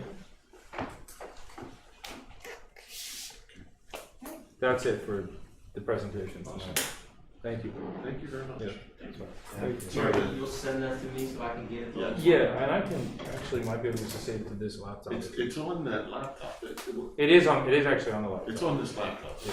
So but I'll send it to you. we can send it. So now, moving forward then, our next conversation is gonna be about when we do all of these big things and how we want to prioritize the next few years. Is that, When you say next conversation, well, next meeting or, okay. Yeah. that's what I mean. I don't mean now. No. But the first part of this was really to take a look into the future, right? And see what the future looks like. We know short term, next year or so what we're doing. But we want to take a longer look into the future to say, okay, what do we have on the horizon that we have to do that's big ticket items? And, you know, when you look at the spaces that we're looking at, there's some pretty big tickets there, right? Between the parking and the resurfacing, the road surfacing, this storage shed for Mr. Harper and all his toys. I think we had, I think everything that was above this, if you look at all the items above, You keep forgetting the baseball field. I don't understand. the deferred maintenance was 13.2 million roughly, as far as the investment overall. So this would be in addition to 13.2, if you bought everything that was on that list. The one thing that I will say that is changing and needs to be said in this room, and I'm gonna say it for the first time here, but it's legitimate. The bid market is changing really rapidly right now. So as far as, you know, work that you know you wanna put in place, it makes a lot of economical sense, and this is, and I'm serious. It makes a lot of economical sense to make decisions on that work now and not to push it to 2022, for example, next summer, next bid year, where I think the inflationary conditions in the market that you would be pushing that work into are not going to make sense for you all as far as the most economic, you know, if you're trying to be economically conscious, because that bid market next summer, I have more fear of. Well, so to that point, I think it would be helpful to have a conversation maybe next month about what, you know, which of those major projects we want to prioritize next year as well. So that we can get all those And what plans. we can do is at least try to lock contractors. We can, the things that we can bid with long lead times, and we can lock them into longer pricing, because we could break that up with your fiscal year ending in, you know, in June or whatever. We can break that into 22 and 23, but try to get that work bid out before we're going into the 2022 bid market that's probably going to be pretty ugly. Yeah, because there's a supply chain right now. And even south, since it's an addition, I mean, how much of a disruption would that be to do that during a school year as opposed to in the summer? Since it's Again, not a major disruption because it's extra to the building. It's extra, right? Yeah. So that might be something too, where we'll get a better price based on what timeline we give them, and as opposed to, it seems, I mean, it just seems like everybody wants their projects done mostly during the summer, so. Yeah, getting out of competitive bid windows is a bit advantageous. Yeah. Okay. Yep, we'll have to have those conversations to see how we want to proceed. Thank you very much. Thank you guys. Thank you all very much. Thank you.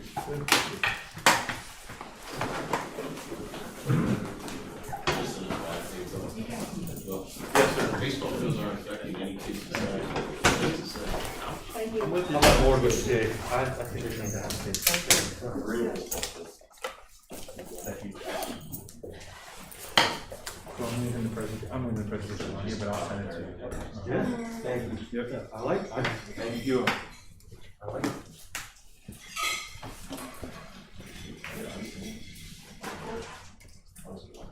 Oh, I remember. I haven't used that password in forever. The password, it's zoned out, and then I have to. Mike is collapsing. Okay, the next thing we have on the agenda for facilities is some obsolete items. At Bedminster, we have a number of different pieces of physical education equipment that are going to go scrap. Sellersville, youth, and grass, we have library reading log, Diabler library reading log, plus some equipment that's going to go to surplus to recycle or scrap based on its condition. High school, more physical education equipment. Again, combination of scrapping and recycling, and also a library reading log. And we're at the maintenance department, various pieces of equipment there, some of the public surplus, some of the scrap. And the technology department, various equipment for that department, and some recycling and some to public surplus, based on what they are. Okay. That is our list of obsoletes for the month. Any questions? Members? Okay, we'll move them forward. The last thing we have on this agenda is the trash pickup RFP results. That Kelly actually just got back at the end of last week. Kelly, you wanna walk through these? I can do it. Okay. So, if you look at this, you'll notice other school districts on this list. So, in previous years, and I think this is our third round, that We did a joint RFP between Quakertown, Palisades, Ben Ridge, Upper Perkiomen School District, which is not Bucks County, but they're adjacent to us, and the tech school we've included. So we did an RFP out for our trash and recycling. It's a 3-year contract. Over the past few cycles, we've had some pretty competitive numbers. Del Garrico, as you've probably heard of in the area. Last year, we got our public services, and there's some other bidders on this, but we solicited the bids again this year, and these are the results. They are increased from previous years, and there was such great competition in prior years. We kind of anticipated that this year was going to be a bump in cost, and it is actually about $10,000 more than previous years. But looking at the numbers and planning for that budgetarily, if you remember in the budget presentation, I increased our budget for trash by $10,000, and it actually hit that mark. I don't, unless they were listening to the budget presentation, I'm not sure how they hit that, but that was my prediction of where it was going to go, and it actually did hit that Could you have number. predicted a little lower? I can try that next time. But these are the results, and they're still favorable. Back when we were doing this alone, I think every district saved at least 20%, so we still think we have good numbers. And the other bidders, you can see, were almost double, so I think we're getting a good value. Why is that? I mean, how can?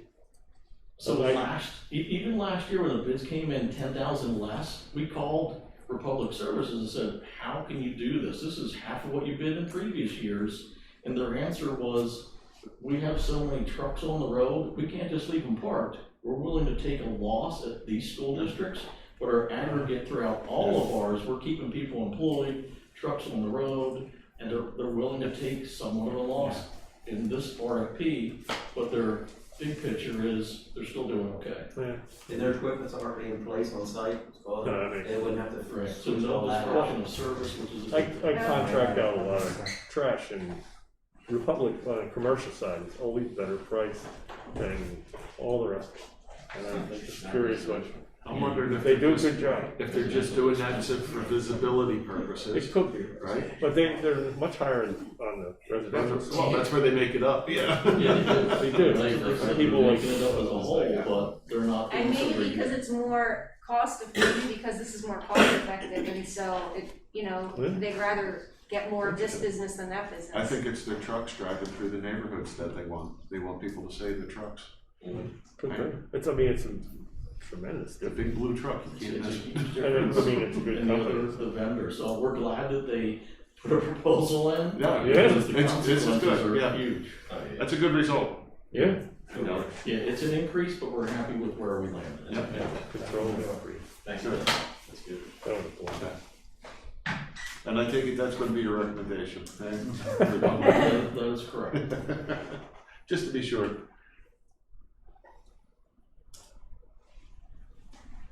Okay, so let me just close that out. Yeah, that's it for. And that's it for what you have, so there's still no public here. So the next Facilities Committee meeting is scheduled for August 9th. And with that, we'll close the facilities meeting. Does anybody want a break, or do you want to go right into finance? I think we're going through this. I mean, you can move right in, I'm just going to the bathroom real quick. Let's take a 5-minute, let's take a 5-minute break. Take a 5-minute break, can you?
Alright, we're back. All right, we'll call the finance committee meeting to order. We don't have any public, so there can't be any comments. We'll start with the school bus replacements. Right, is that what you were doing first? Yeah. All right, so Mrs. Cross.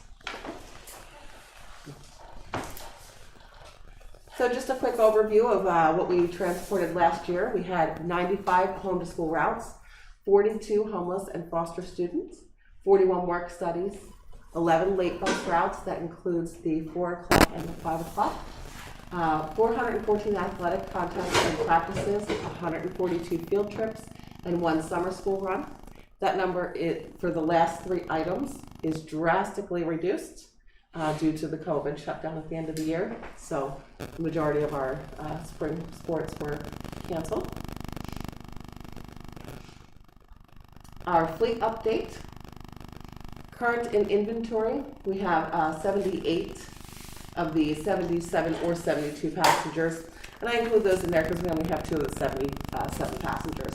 We have 1 48 passenger bus, 21 buses that are between 28 and 30 passengers for the mini buses, 11 wheelchair buses, and 16 vans, and that's between 7 passenger and 9 passenger. Current fleet usage, we had, so this year we had 93 school routes. They were reduced down a little bit for COVID, and they will be going back up next year. Our spare vehicles, we have 22. The mail van, we have 1. IT vans, we have 3. Those will be leaving us this year and they will not be replaced. Sports vehicles, we have 6, and training vehicles, we have 1. Our current fleet age, between 15 and 19 years, we have 15. Between 10 and 14 years, we have 36. Between 5 and 9 years, we have 26. And new to 4 years old, we currently have 45. And the numbers in the previous column were the ages as of last year in 2020. Our fleet mileage, pretty self-explanatory. So under 50,000, we have about 32 vehicles. And then in the higher end, over 250,000 miles, we have 3 vehicles remaining. Our replacement plan, what we're looking to replace for this coming school year, 21-22, is bus 19, 26, 28, 41, and 42. They are all 2004s, except for one of the buses is a 2001. We did hang on to that bus 19 for a long time because it had the storage capacity on the outside of the bus, which last year or the year before, we replaced, and we did get a few buses with the storage, so we have plenty of those now, and we can finally let that one go. Our highest mileage on the one that we're replacing is 217,000 miles this year. So these are the 5 buses this year that we would like to replace, and that will keep in with our $500,000 budget for this coming school year. Do you remember last year we only replaced 1 bus? With COVID, we eliminated all the money from the budget for vehicles except for 1 larger wheelchair bus that we had to replace. So we did that last year. And again, this year, we didn't go back to our full $850,000 budget for replacement. We went to $500,000. Again, another budget consideration for this year. So just want to remind you, for a number of years, for about 5 years, we used had $850,000 each year, and we're replacing buses, and that's how we got the fleet to where it is today. Because when I came, and then Jess came shortly after me, the fleet was, Carl will tell you, was much older, and with much higher mileage than anything else. So. Are they the 5 oldest? The 2001 is. We do have many other 2004s, and they are in the plans to possibly replace next year. So we like to, when we present this every year, we like to look into the future of what we're looking to maybe do the following school year. So that'll be the next slide. We have 5 that we would like to talk about replacing the following school year, 22-23. Now we do bring those and we present those But if we have other buses that start to fail sooner, we'll move those up the chain and keep these in our fleet. Okay. So as it stands now, with age and mileage, these would be the projected buses that we would be looking to replace in the 22-23 school year. And if you'll notice, we do have a 2007 in there with 254,000 miles on it. But we would move that up into the school year if we needed to. However, that is a pretty well-running bus, right? So we don't just take age or mileage. We really look at what our maintenance cost is on that vehicle and that sort of thing. Okay. So if does that, I know because you're kind of picking an arbitrary number to continue every single year, and I know that you've changed that with COVID last year and this year. I'm just wondering, when you're looking at what to replace, are there times where you're like, you know what, they're running so well that maybe I don't have enough, maybe it's not worth replacing 500,000 worth this year or whatever. Does that happen, or is there usually there's usually enough to choose from that you don't have that issue? So because our fleet was so old and we are trying to work into the new, we really haven't had that opportunity yet, but there will be a point where we may be able to slow down on the replacement and reduce, which is why we were able to be able to reduce down to the 5 buses to the 500,000 rather than the $850,000 budget. Okay. So we do have buses that we can maintain in our fleet. I seem to recall it was either an 8 or a 10-year plan that we kind of put together to say we want to turn over the fleet, right, over the course of the 8 or 10 years. 10 years. And that's about, we're about on course with the exception of the COVID years, right? Sure. Yeah. So we've held the course and we spent about $850,000 a year and bought somewhere between 8 and 10 vehicles, as I recall. Mm-hmm. That's how we got the modern fleet. Correct. And our cost is going up as well. I do know that last year we paid about $98,000 per large, or we didn't purchase it last year, but we looked at the pricing and it was about $98,000 last year for a full-size bus. So costs are going up on those. And it'll be more, because steel's Yes. going up. So, maintenance costs on one of these old ones, what is it running? Carl, do you know that number? It varies, it really does, it really varies. Is that varying based on the make and model of the bus? No, versus it basically varies on how long is it sitting on the lot. How often does it get used? Do I kick it out, and use for a sub bus for drivers? Like 19 was basically the oldest one, the 2001. We had installed, I had bought aftermarket storage compartments for that. So they do have like a 6-8 inch ground clearance. So to put that out on a sports trip, you just don't give that bus to anybody. And the driver who's driving has got to be very aware of those ground clearances when they start cutting corners. If they cut a corner too short and hit a dip, you just lost a corner of your storage compartment or your baseball bats going out into the street. So that one has a little bit less mileage on Right. it because we did not use that on a route as a sub-route bus as often as some of our others because of that ground clearance. Some of our areas that we travel into, we would end up damaging that bus, and we did use that for sports. But as far as maintenance costs, they can vary any place from $1,500 to $3,000 a year.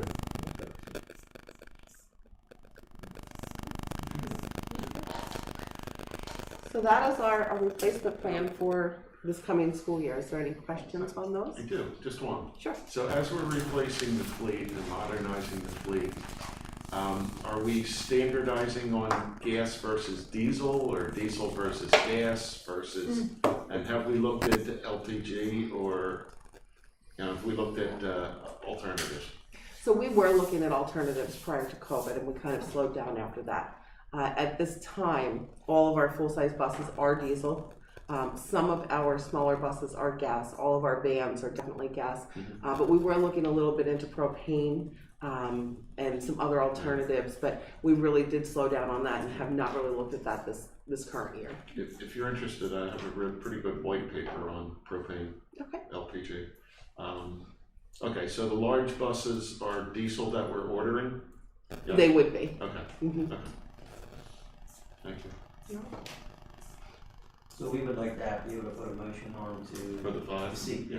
Any questions, board members? No? Go for it. Thank you. All right. Thank you. Thank you. Thank you. Thank you very much. I'm sorry, Mrs. Davis Clemens, this is your committee. You're just on a roll over there. So. Thank I get lost Thank Thank you. Thank you. Thank you very much. Thank you. Oh, yeah, fun part. All right, so next we have the final general fund budget. Yes, the next item on the agenda is the final general fund budget for next fiscal year, 21-22. Expenditures and revenues are equal. They total $144,790,562. And the real estate millage rate will remain the same at 135.2555 mils. And that has been the same real estate millage rate since year 2016-17.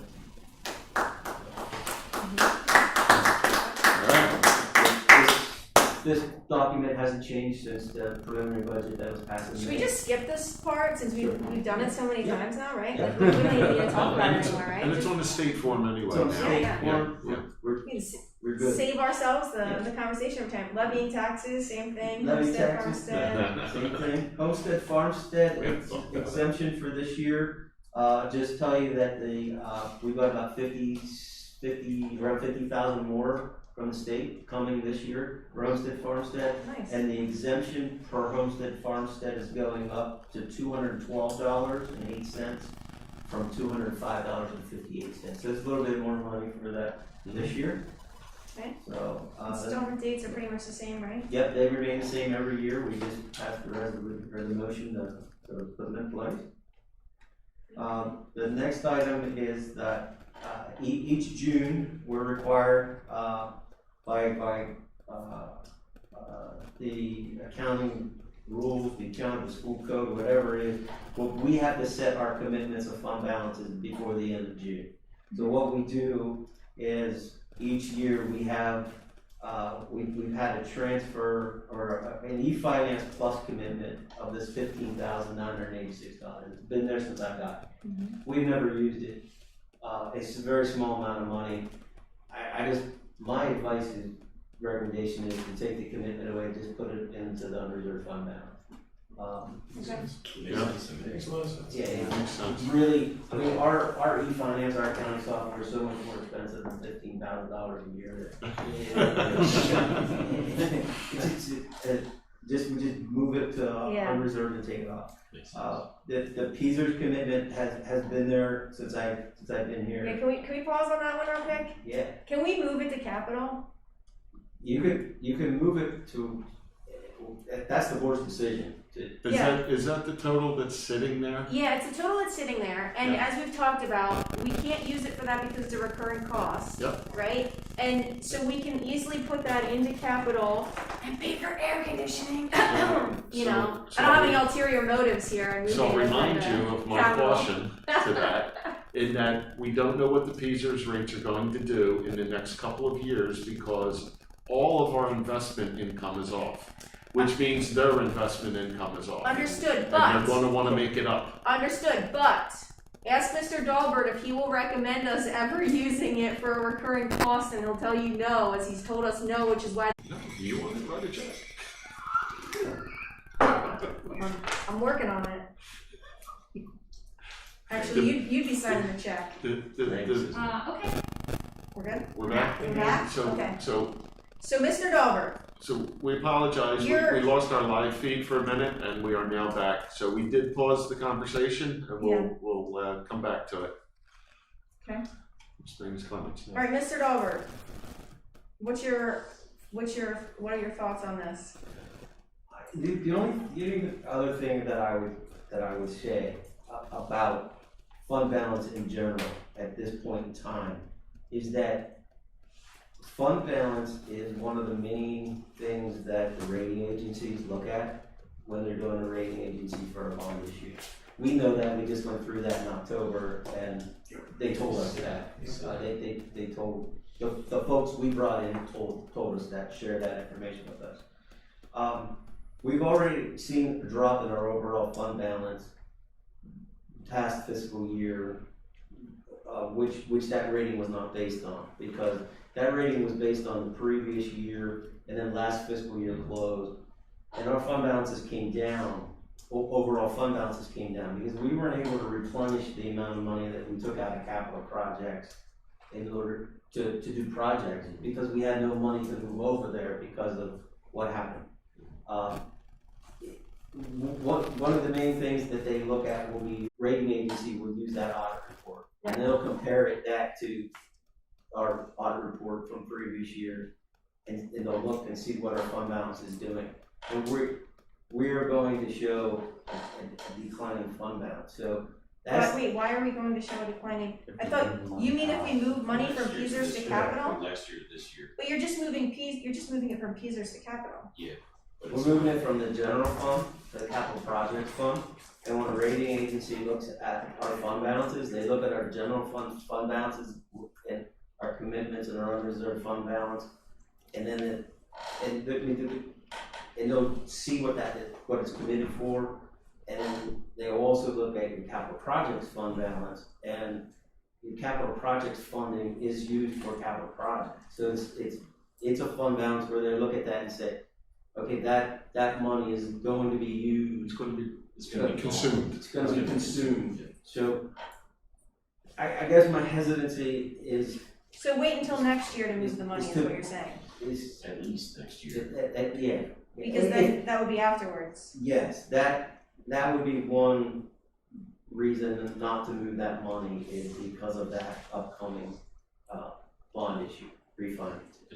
Right, so you could even move that next year and use it towards next year's capital projects, or following year's capital. You could have this conversation as a board next year at this time, and you wouldn't have that bond issue refinancing hanging over your head.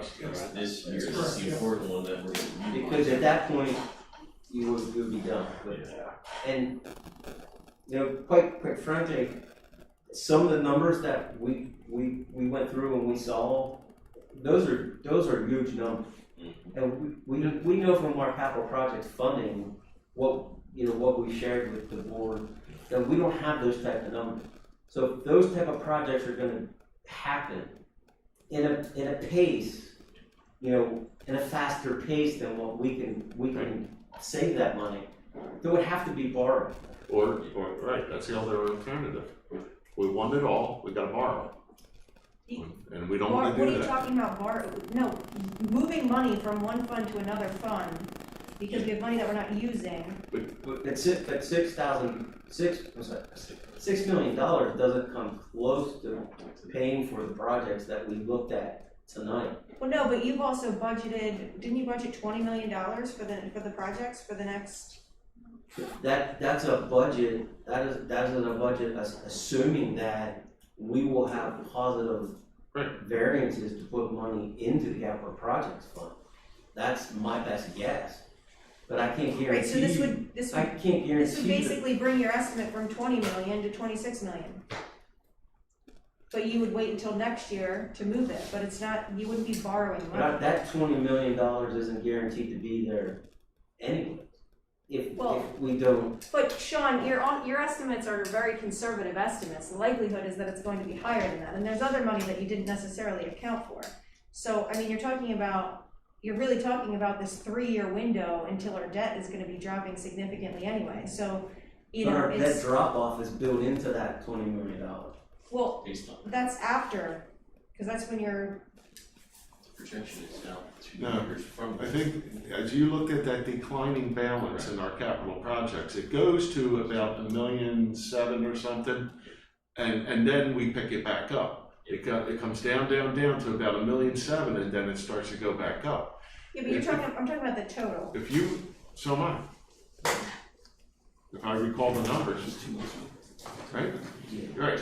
There was a declining balance based on what we know in our capital projects that we have on the ticker, on the 6-year plan. It decreased to about $1.7 million, if I recall right, and then it started to pick up because of the debt drop off. Okay? You're talking about if we did every, The allocated projects for the next 2 years, I believe, dropped it down to 1.7, and then they started picking back up at the debt drop of 20. but that wasn't taking into account the 20 million, that was not taking into account the $20 million that Sean was talking about. That is taking That's that is the 20 million. That is accounted for those. We do not have projects, we do not just in our main maintenance projects, not those big projects, have $20 million that we're spending. We're not spending $20 million just on maintenance projects over the next 3 years. Just the maintenance project was about $2 million a year over the 5 years, and then the rest, and then we figured 6 million, 7 million, 7 million, and the difference was these extra projects above the maintenance projects. Right, so that's taking into account it's taking into account that we're going to be figuring out which of these big projects we're plugging in for that money. Yes, but that money isn't all necessarily in the bank yet. That is my estimate of what we hopefully have to transfer in there. You gotta make sure that money's in there with the income.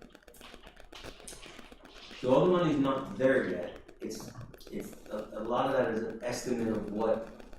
Yeah, just like a lot of you can't. Of course, your taxes that you collect next year aren't in there yet because you didn't collect them yet because it's not next year yet. And the same thing with the following year and the following year. But you can still look at the numbers and what that's going to be and make predictions, which is what you did, and you made very conservative predictions. So to act like this is like fictitious money and we'll wait and see if we happen to have people pay their taxes next year is just a little silly. No, that's not anything people paying their taxes or not. It has to do with do we have a surplus at the end of the fiscal year of revenues over expenditure? That's what the money gets transferred to the capital projects fund. There's no line item in the general fund budget that says, okay, this year we're going to move over $2 million. It has to be money left over at the end of the fiscal year because we didn't. And you were building. I mean, you're building that in when you budget because you're budgeting conservatively. You're not budgeting without putting that. I'm not building any specific line item to transfer money to capital. Understood, but you're building in that additional money to cover yourself because you're not going to budget exactly for what you're going to use. That's why you build in that extra, which is why we have it every. I mean, we can look at the history of what's been put in year after year. As I understand it, and I could be wrong, that surplus that we end up with of our positive revenues and our less spending than we had budgeted for is what creates that. So it's the extra things in our side, on the revenue side, we're still $1.5 million off on interest income for this year. So that's not going to be there. So that's $1.5 million off of the $3 million that we've been able to transfer into capital projects. So that evaporated with COVID. Yep. Okay, $1.5 million. We still have our operating budget. We're still going to operate. And the how much school. money did we get from ESSER, the ESSER funds? That I can't answer. That's outside my pay grade. ESSER's 3 is about $5 million. So you're 20%. telling me we lost 1.5 and gained 5. So I don't know that that's necessarily. But that's not a revenue that we can summarily use for anything we want. Well, it's offsetting, as Sean has said, that money can offset almost anything in the budget, which is why he said we don't need to dedicate it towards anything, because basically keeping the buildings operational is a cost that you can use ESSER funds for. So you're talking about the fact that, I mean, the reality is we're getting more money because of what the government is giving to us. So I think that, the doom and gloom when we have good finances in place and we have this money and we have a 3-year window, I mean, I think hoarding the money until 3 years from now and saying we're not going to pay for any projects You know, I Nobody's don't, saying that. I don't- It's the stewardship of the tax It's being dollars. conservative. Because we still don't know, remember when we first. you don't have to tell me, I mean, I've been, like, I've been fighting to keep it this way since 2015, so, I mean, you know, but it's not, I don't think that we need to be hoarding money away and not paying for projects when we have 3 years, the debt is guaranteed to be dropping in 3 years. And, you know, the kind of doom and gloom that, hey, we're not really going to get the income that we're clearly going to get is just a little bit irrational. No. The ESSER funding is a gift, right? That's to be used for certain aspects of keeping the schools open Right, but and you safe. can't say we lost $1.5 million for COVID and not take into account that we were given $5 million for COVID. Technically, then we gained 3.5 to offset That we the can't just spend expenses. for capital projects. I didn't say we can spend it for capital projects, but it certainly offsets the budget in general and all of our operational expenses that we already have, that we already planned for, which then gives you the surplus, and then that surplus ends up in your capital projects How's fund it at the end of the year. offset? How's it offset if I'm restricted in how I can spend it? Sean, aren't you able to use ESSER funding for running the building for basic, I mean, you're the one who said we don't need to dedicate ESSER funds to any specific thing because we pretty much can use it just for the fact that we're keeping our buildings open and kids in school. So that's offsetting that's offsetting the expenses we already have. We don't need to go out and spend, it's not like they give us money and we're like, okay, let's find something to spend ESSER money on. We are spending money on things that qualify for ESSER to be able to get reimbursed for it. So let's circle back. Which we've already budgeted for those things, which is why then we would end up with a surplus. Which that money as a surplus would then go into capital projects. So let's circle back, right? You're advocating transferring $6 million into the capital projects fund from the PESERS, from the PESERS reserve fund. That we've That's what never you're used advocating. because it's a recurring cost, That's what yes. you're advocating, because we've been fortunate enough to cover the PESERS increases with operational savings, right? Because PESERS is going up Because every year. our business administrator over the last He's a phenomenal 6 business years has told us you should never plug that, you should never plug that deficit because it's a recurring cost with a fixed amount like that. That's the reason. So the point of keeping the money in there without ever using it and saying we'll never use it for the purpose it was intended for is, you know, it's. Well, that's the main question, really. Well, the main question is the market is- tanked and everything goes downhill for 2 years, or are we gonna need that money?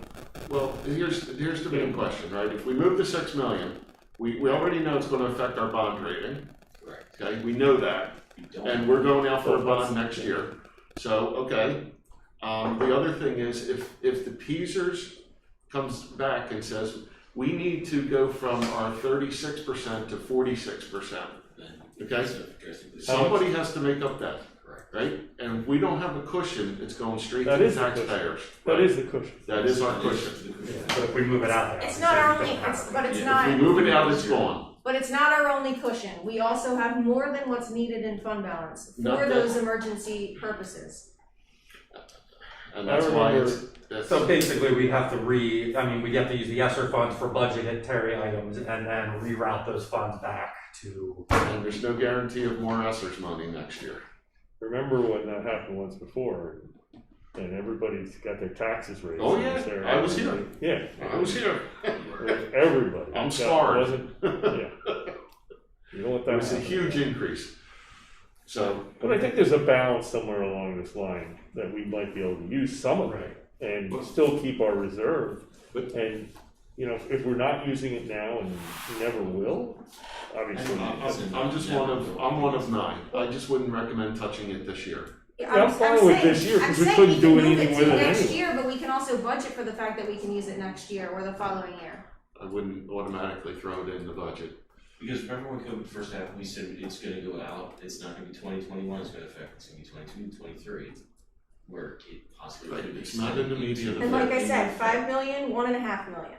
I'm a numbers guy, so yes. I So we understand that, profited, if you wanna but call we it didn't that. profit, we Is still that, were fortunate. that's a good question. I mean, is it, You still have to make sure that. Did we bring in more revenue during COVID than we did, including the government? Did we bring in more revenue or less? We brought in less revenue from the standpoint of our local revenue. Yeah, than definitely. we did. Yes. The federal government did step in with these ESSER funds and CARES Act funds that did help us a lot, for sure. But they're one-time funds and they're gone, but we lost, like, Mr. Krause said, $1.5 million in interest earnings. Actually, probably a little bit more than $1.5 million in interest earnings. Until the interest rates come back up, that's actually gone. And what we did do was, as we said, we lost that interest earnings money.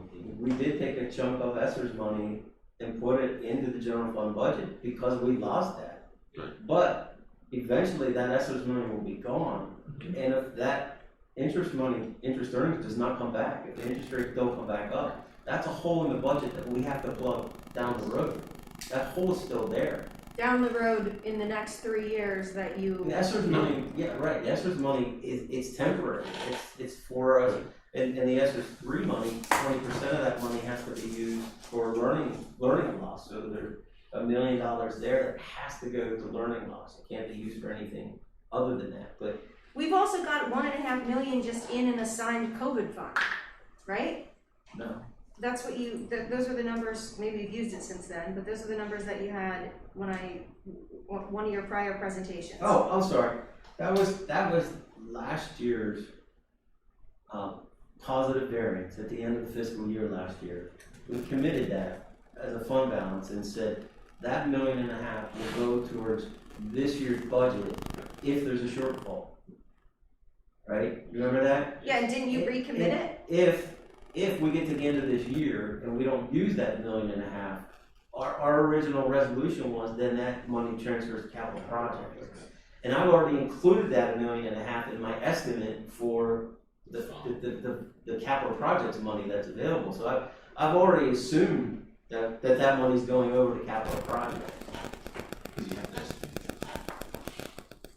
So yes, it's actually letter C on number 7 on the agenda. That's that 1.490. We're supposed to keep 5. If we kept 5%, that would be $7.1 million. And based on that last presentation, you had $9.9 million. So we still have an extra $2 million in there for emergencies above what we're supposed to carry to carry. The unreserved fund balance, we're legally allowed to carry 8%. We're legally allowed, but the recommendation is anywhere between 5 and 8%. I just don't think we get too crazy. I'm not saying we need to spend everything, but when you sit here and act like, okay, we can't spend this money because the world may end and the sky may fall, when there's also a backup here, and there's also a backup here, and there's also a backup here, isn't taking into account Which is why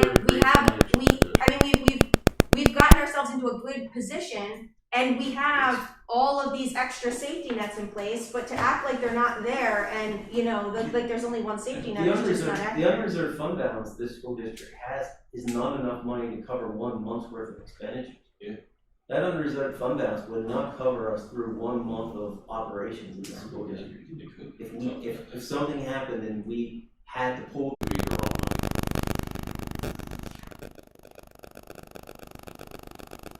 I'm okay.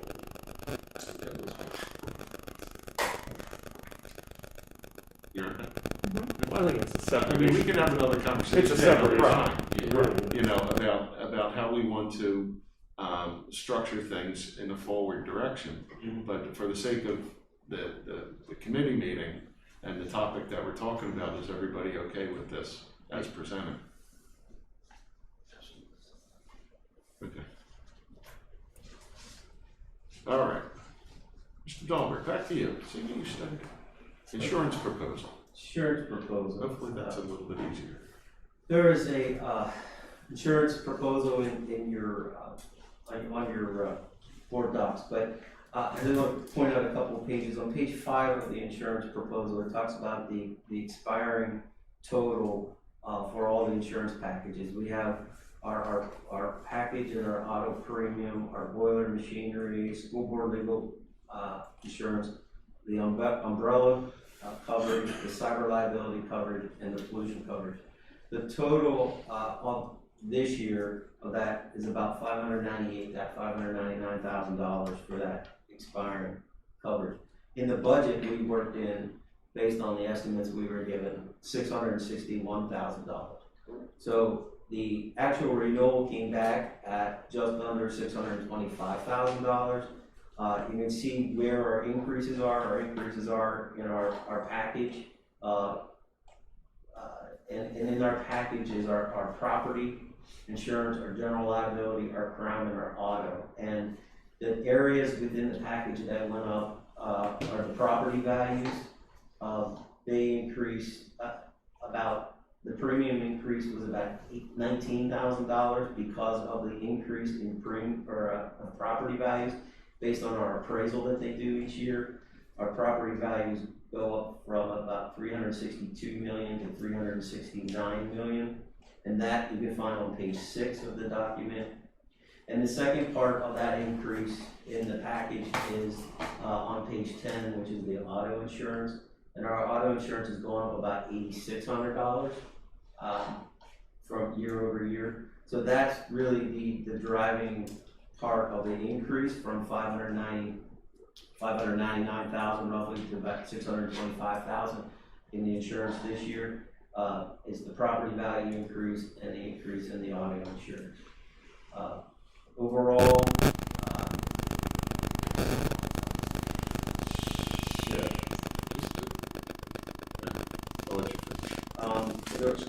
there are a couple of options for increased coverage based on my discussions with our brokers. On page 9, under the crime coverage, there's a fraudulent impersonation line item. Our coverage is about $100,000 for fraudulent impersonation. We have a quote to take that to $250,000 of coverage for an additional $618 in premium, or from $100,000 to $500,000 in coverage for an extra $750 in premium. So it's pretty cheap. What is that coverage for? It's fraudulent impersonation. It's an identity theft. It's an identity theft. We get a lot of attempts at school districts for people trying to get us to basically send someone to pay somewhere else. Yeah. We get that a lot.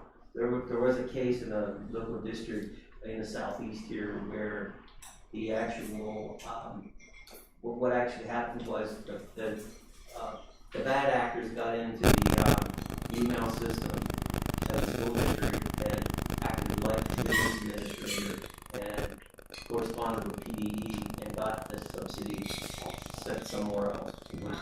So that district lost about $13 million until they figured out what happened. And so the coverage that you're going to is $500,000? Yes. Yeah.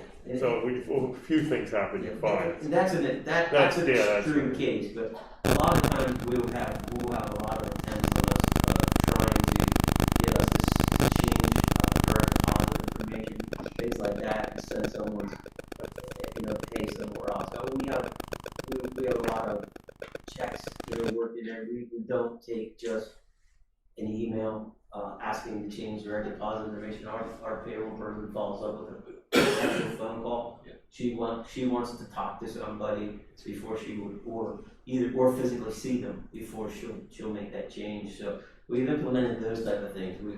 We've seen it enough that those attempts come in, and oftentimes it's against one of the higher paid employees where they're trying to come in, and honestly they're amazing what they know. I mean, our employees will put on their email I'm out of the office, and that's usually when we'll get that attempt on somebody, because they watch those things, and they'll get us to try to send. There's a lot of that type of stuff going on out there every day that we're always watching, but it's one of the areas that our brokers said is happening a lot, and it may be an area that we might want to increase. The second area is on page 14. 14 is our cyber liability policy. That's what I was looking for. That's on page 14. And we have $1 million limit on our cyber liability policy. I have a quote to go to $2 million limit for an addition of $23,000. And this cyber liability policy right now will cost us about $14,397. So to go from $1 million to $2 million, the increase is the annual premium is $23,737. So it goes from $14,300 to $20,000. For a $3 million limit, policy limit, the cost goes to $27,780. So if we wanted to increase this line, I would go to $2 million or $3 million. And then there's a third option to add cyber crime coverage, which is computer fraud, funds transfer fraud, and fraudulent impersonation for an additional $736, and that's for $250,000 of coverage on that line item under this policy. So that crime prevention, that fraudulent impersonation is both in cyber liability, if we want to put it there, and it's also in our crime package. So those are some options. And we did budget the $661,000 in our budget, and right now we're at $624,000. So if the board wanted to beef up coverages on any of these items, there is some room in our budget from what we budget. So budgeted based on those estimates we have. So can I ask you to back up to page 12, which is the board liability, okay, for those of us here. I thought in the previous discussion, we had asked to have that increased, our liability increased anyway, and I'm not sure, we were at $1 million, and I thought we talked about going to a higher number. What page is that? Page 12. No, 13. You're like, I don't recall that one, but we did recently increase our umbrella coverage, and we took that. And maybe that's where it's picked up under the umbrella. Yeah, we took our commercial. What is that covering for the board? Wrongful acts. It's your errors and omissions insurance for school board members. So as school board members, if you had something that you did that was illegal, or somehow you broke the law, or somehow you were sued as a school board, your errors and omissions insurance covers you as school board members for doing your jobs. So that's what your school board legal is.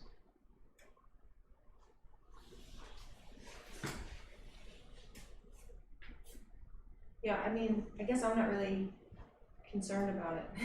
So, I don't do anything wrong, so I'm not worried about it. Our commercial umbrella. Doesn't matter if you did. We had a discussion last night. Our commercial umbrella, we increased a few years ago from $5 million to $10 million. Okay. It's at $10 million. Alright, so that picks up on the umbrella. Coverage. As well Yep. Yeah, okay. You really have to screw something up bad. Yeah, and the same would go with the cyber coverage, that the umbrella would pick up anything in excess, because if you have a cyber attack, you're gonna blow through $1 million in a hurry. Yeah, pretty quick. Easily. Okay? Yeah, you're gonna blow through that. So that's part of the umbrella too? I'm sorry.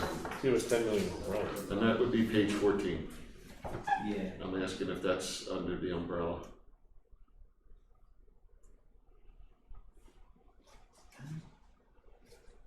I'll have to find that out. Because if we're not under the umbrella, I would advocate that we raise the coverage. Yeah. Absolutely. Right. Seems to be a hot button. Right now. Well, good thing we're starting a cyber program for that at Tech, right? Then we'll have our students be able to come. 22, Yeah, not next year, the following, yeah. Yeah. Then they'll take over. Okay. So That's the question. If is it covered under the umbrella? If not, I think there's a general consensus that we'd like to entertain doubling it, right, to the 2 million, or do you guys think that's adequate, or do you want to go further? 2 million in 24, 2 million in 27. Yeah. It's only $4,000. So it's only $4,000, so this is cost effective going to 3 million in my book. Yeah. I mean, if it's. I can get there, and, you know, we still have the savings from the original budget versus quote. Correct. Yeah. Because you're only at 620 and you had budgeted 660. Currently it's So you have 13, right? 14, I'm sorry. Current is 13 or 14? Current, yeah. Current. Well, can you reach out, 14. can you reach out to Souderton and see, because they had a huge cyber attack, and can you see what it ended up costing them? You're gonna blow through $1 million in a day, Yeah. trying to. I know, but don't you think trying it'd to be deal with helpful things. to have a sense of what it cost the district who recently went through it? Just, Probably 10 to 15. So we know? Yes. I think it'd be interesting. It's an interesting number if they'll share it. I can tell you that Drager spent millions and millions when we gave away data. That Right, was I remember ransom- that. That was ransomware that they got hit. yeah, I know Merck went through a really serious Yep, one They too. were offline for what, 3 months? Who? Mark, I think they were offline. And I know that, you know, Drager paid for 3 years of LifeLock for everybody, Yeah. and that's not cheap. No, I looked at it. Are we interested in increasing the fraudulent impersonation over 100,000? Well, I'm not concerned about that one. Dan? Has it affected us? Or We've not had a claim in We've that not area. had. Well, because I think that you guys are cautious enough in how you do it, right? That it We try, mitigates. No, it's $700. Well, yeah, but this adds up when if we want to boost everything everywhere. I think the cyber thing makes more sense because that's, you know, you can't prevent that. If that happens, you know. We're cautious, but it doesn't mean someone isn't gonna get us at some point. Right. Everybody Right, falls I for a know. fish sooner or later. I mean, fishing is really sophisticated And these days. as far as the cyber thing too, Dan at the Bucks County Intermediate Unit handles that all over the place. They actually recruit him to come out anytime there's an incident. So he may be someone to touch base with to see what he would recommend for coverage level, since he deals with that problem on a regular basis. He deals, yeah. It's a remediation, not the coverage. Right. Or that? not the damage. Remediation. No, but he's, I mean, he would have an idea since he's the one they call out whenever there's a situation, even out of this county. So you get the difference in price. Call him in. Right, it's, We're definitely, yeah, that's a no-brainer. Or do we, you asked So- a question, I don't So think you answered. we're putting Mr. Dahlberg on the holding pattern while we're gathering data on this quote, or what are we doing? Well, if you want to increase it, I just don't want to nilly-willy go, oh, let's just increase it this much because that's the number I like. I just think that it should be based on some kind of data, I that's think all. it's based on some people in this room having direct experience in this area.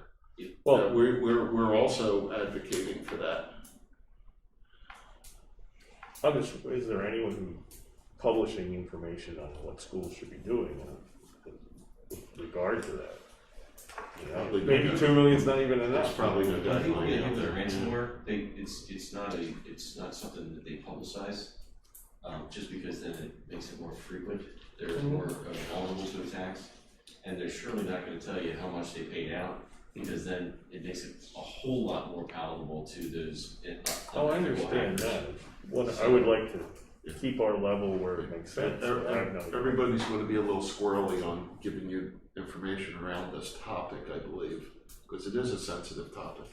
I mean, it doesn't mean that it needs to be broadcasted in a public meeting, but I'm sure privately they would have a private conversation with the administration that they could share the information. You'd be surprised how squirrely people are. Okay. Yeah.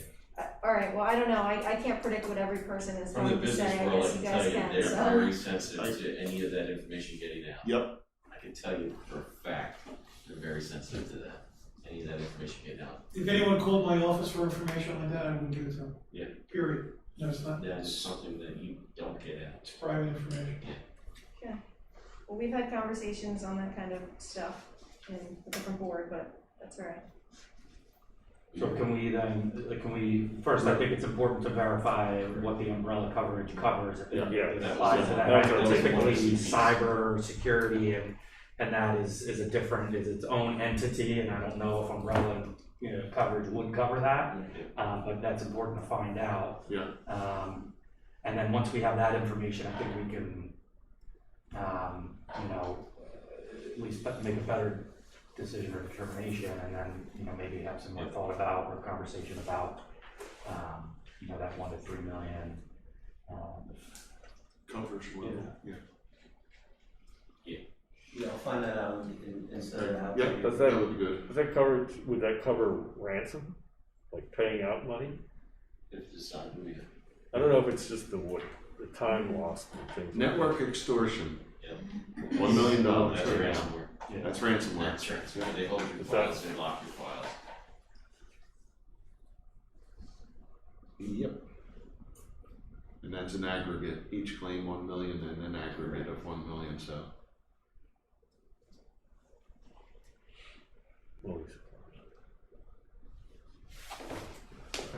I'll find that out.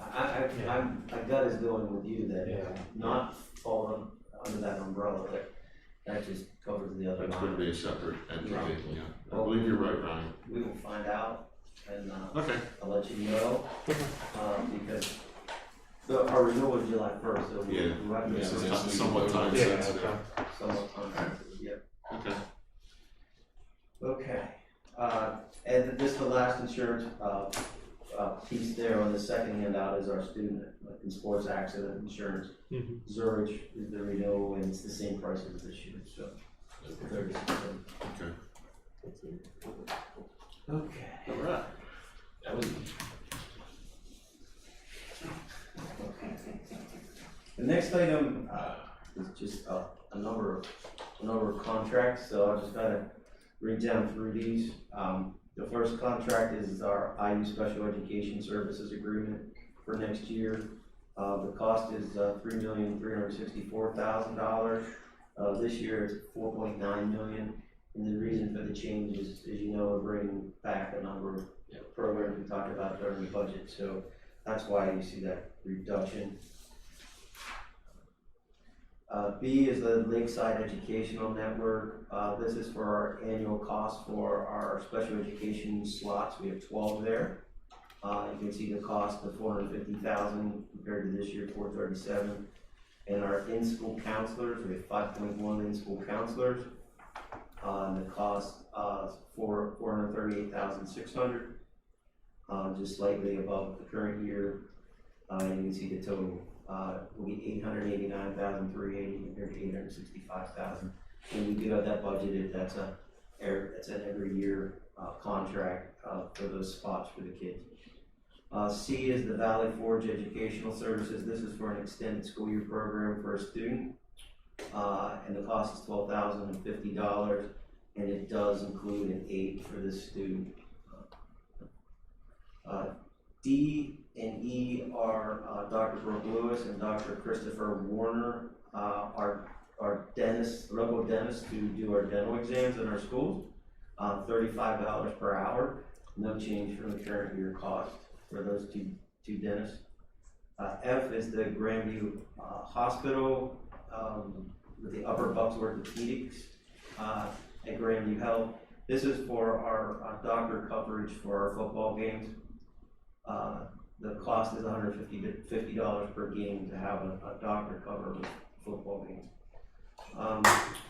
Dr. Davis, he is the doctor that does physician for students and for bus driver physicals, so student physicals, bus driver physicals.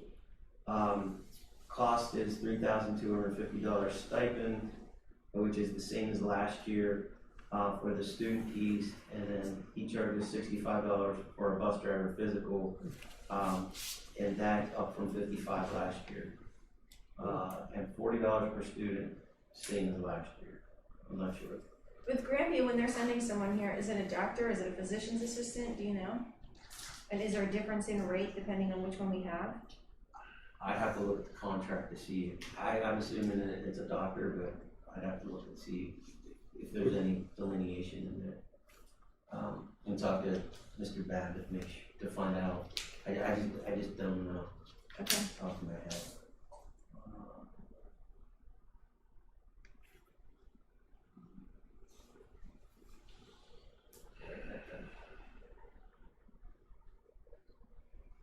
Reading through this attachment, it says the district has to provide a physician. I would assume. Right, but I mean, I would assume that it's a doctor. it could be a but physician's assistant, I don't know. No.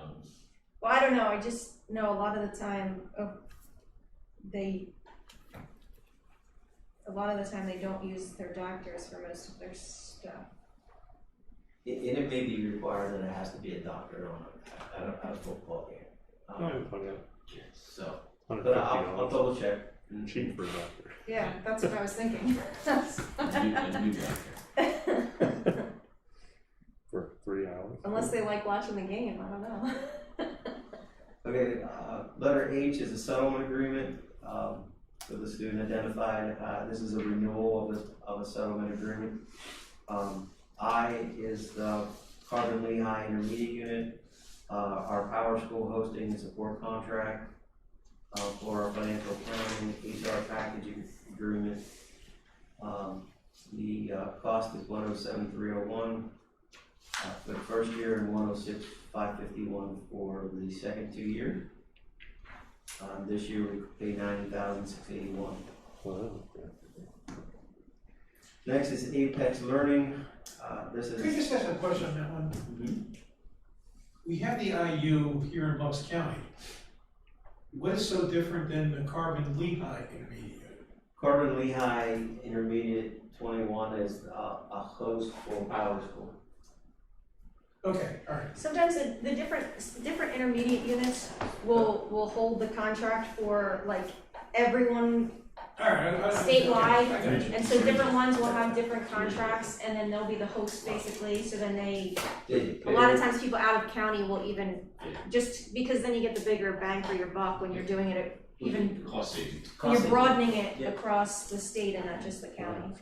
So the IU does that too, the RIU does that too with, so we pass a lot of the contracts there, where we have districts from all over No, I the got state it, who also. okay. Good. Okay, and the next is the Apex Learning. This is the digital programs, digital curriculum programs for our online learning. The cost is $5,000, which is the same as this year. K is the Justin's yearbook agreement for South Middle School for next year. That's parent paid. Life Touch is the next one. That's the senior portraits for the class of 22, 23, and 24. So just real quick, that's a change, right? Because we didn't use Life Touch before. We used a different company that was really expensive, right? We used Life Touch for everything everywhere else, but I thought the senior pictures were always this other company, and it was always really expensive. I wouldn't say that's. Even this year. It sounds familiar from last year, but I could be wrong. I thought this is who we used last year. Right? I mean, we used Life Touch for. This Prestige senior portrait. Yeah. That's Is that through them? Mm-hmm. Yeah, that could be. So they are still the same head. Okay. Do we look at other? Because I've been hearing for years parents who just don't even bother getting their senior pictures done here, other than letting them use it for the yearbook because the cost from them is so high. It's up to parents that Life Touch takes the photographs of the kids for the yearbook, and then the parents have the option to purchase them if they want to, or they could do their own thing. And I don't know who does what. Right, I'm just wondering if there's a more reasonable option so parents don't have to do it twice, right? Like go out and get their own pictures and then use this one for the yearbook because it's so expensive that it prices them out, I feel like. I don't know, I'm curious if we've looked at and tried to see if there's better pricing or packages out there for parents. Yeah, I have not. That's always been handled by the principals in the building. They figure out their pictures and things. Yeah, I know I've asked about it in the past, but I never really got an answer. So can we just find out from them if they have checked around and maybe that is just the best deal out there? Because they're very reasonable with all their elementary and middle school pictures. Yeah. So I would guess they probably have the best footprint. So I would guess that's probably why they're out there with a lot of schools. They do a lot of athletics as well. Mm-hmm. So we're certainly have bigger footprints than they have the namesake. Okay, I I think we're at the M, which is the Music Theater International. This is the South Middle School production for next year. They're by their drama club, and the cost is $851.70, paid for by their drama club. Next one is Tozor Energy Systems. This is the service agreement renewal for Dabbler Elementary's OEM controls for 3 years, 21 through 24. Cost is $3,226 annually, and it was $3,030 last year. And the next is Bedminster Township, contract for professional services. This is for the school zone sign, which we are adding on the, which street, what road is it, County? It's Summer School Road. This is the one where we talked about adding an expensive paving turnaround in the back of the school. Working with the police chief, we've actually narrowed it down to if we create a school zone through PennDOT, the signage alone, they believe will solve the problem rather than spending $150,000 plus to do paving in the back. So we're working towards this less than $2,000 solution. That's a good solution. What do you think that over here? A to B. It's a lot of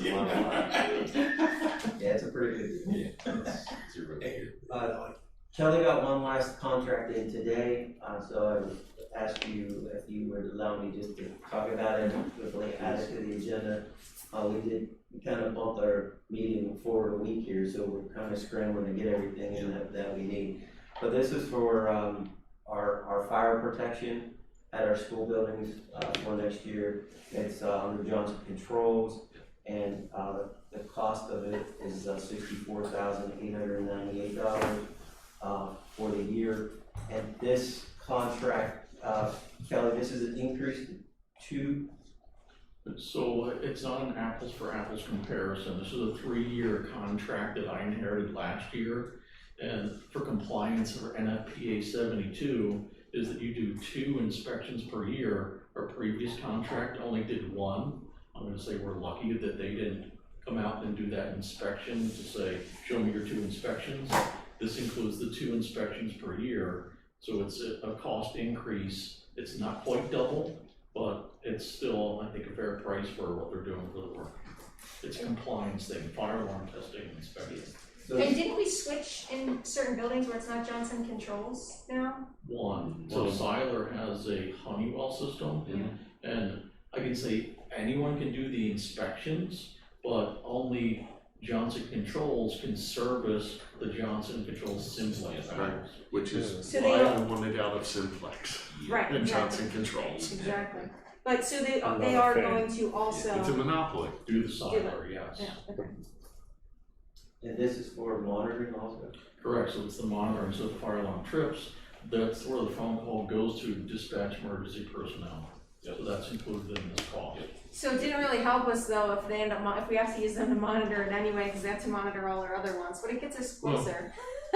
Well, right. It's, you know, like Mr. Harper said, there's many others who are certified out there to do the monitoring and the inspections. But Johnson has a complete and complete control of that piece, and they don't interchange parts with anybody. Their software is proprietary. I could go on and on and on and on. Where Honeywell is a completely open source system that allows you much more flexibility. And you know, in future systems, I would hope that we look to go in that direction and get away from a monopoly.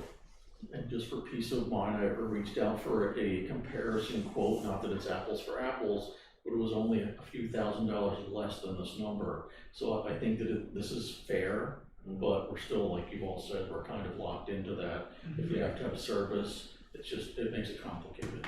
So it's a few thousand less just for this, Testing, or? inspection, service contract. So if it's not, but so it doesn't include the service? Right, so if we have a problem, they can't fix it if we went with someone else. They still have to have Johnson Controls to come in and do that service. And then, Which we'd have to pay them extra to do anyway. Yeah. So does it make sense if we'd save a few $1,000s to have someone else do the No, inspection, if we still have to absolutely come out? to do the. And we wouldn't get their preferred rate, so it would likely be way over what we would pay for them to do the service. Yeah. Price would go. They've got you, Megan, until you break that chain. I know, that's why we, had that change over at Yep. Siler. Awesome. Okay, next item is the PSBA membership renewal for next year. Documentation is in your board docs, but the cost is the same, $15,840.42 as the PSBA membership. We always put it on the board for approval before we pay it. Yep. It's due at the beginning of July, so put it on in June for your approval. Next is bids on paper. We joined the Buckside U Consortium for our copier paper bid. They do it for all the districts in the county, and they send us the results. We ask for your approval, and this is where we'll buy our paper from for next year. And there's a number of different types of paper on there. There's color paper, hopefully, feel plus as possible. So that's number 11. Number 12 is a whole list of student activity accounts renewal and carryover requests. This should be the lion's share during this year. It starts with the high school clubs, and most of these clubs didn't get to do a lot this year, so the money they had in place, they're just carrying over, rolling over till next year, so that they can get their clubs back up and operational and running and anything like that. So and then there's high school, there's South, Central, and North. Amy from my office handles these. I think she's got the lion's share of these. We might have some stragglers coming in August, but this is for the most part. Is there any of these that you want to? I just have one question, and I'm looking for it rather than dig through all of them. The disposition of the 2021 class funds. Yeah. I know it says item S, but that I can So they URS. They chose. There it is. They chose to give them any leftover money to the 2022 class. This year's junior classes is what they chose to do. Okay. So when all their bills are all paid and everything, Yep. Okay. we'll make that. Okay. Do you know what that balance is, and or just curious? At this point, I'm not sure. Yeah, because you got all their bills to go through yet. They're going through the prom Yep. right now Yep. and No the problem. year-end stuff, so. Okay. Good. It was very, very nice of them. Yes. To realize that the next class stuff is important. Yeah. I wonder what South does for yearbook, because the other two middle schools have a yearbook club, but they don't.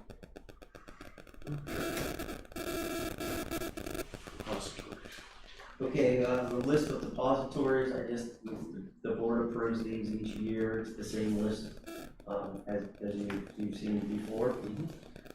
The next one is our list of cooperative purchasing programs that we look for or we're going to purchase. We look at these programs for pricing.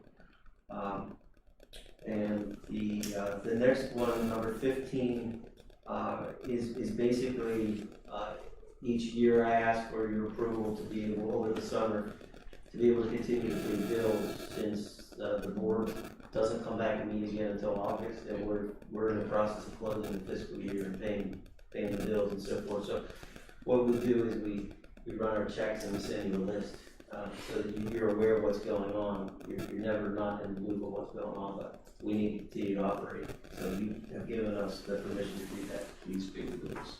Yes. The next one, number 16. Number 16 goes back to the stormwater management agreements with East Rockville and West Rockville Township for the new projects. This goes back to the request that I made to Q&B for letters of credit for these two projects instead of having to pay the escrow. The escrow is total about $250,000. Yeah, so we can hold on to the book. So after a number of conversations back and forth with Q&B and with Mr. Miller, Mr. Miller's been through the documentation that's attached that the board needs to approve. And in the documentation, the board lists a signer for the letters of credit. And I would ask that you would put me in, allow me to put myself in there as the signer, so that I can meet with the bank and sign the letters of credit, but you've already approved them through a board resolution. So that's what we'll be working on, the bank has asked for an actual board resolution document. So I'll ask Mike, I found this out today, I'll ask Mike to draft that, so that there's a document for the board to approve, Mr. Kraus to sign, has to be signed by, board secretary, and then we can move forward with getting the, letters of credit in place. So it's kind of been a back and forth with the bank about what they actually want. Initially, they just said, here's the paperwork, sign it, and bring it back, and we'll do the letters of credit. And then they said, well, no, now we need a board. It's been a stepping process. So it's been a learning process for both, I think. So, but anyway, that's where that's at. We're finally getting to the end of that. So Mr. Miller has already went through those documents and approved them. So that part is done. Just need a resolution, the correct language for a resolution from him, and then I'll be able to sign those letters. We'll be off and running, and the townships will be happy. Excellent. That's everything. All right, and we still have no public, so no public comment. The next finance committee meeting is scheduled for August 9th, and we will adjourn. Thank you, everyone. Thank you. Thank you. You. Good.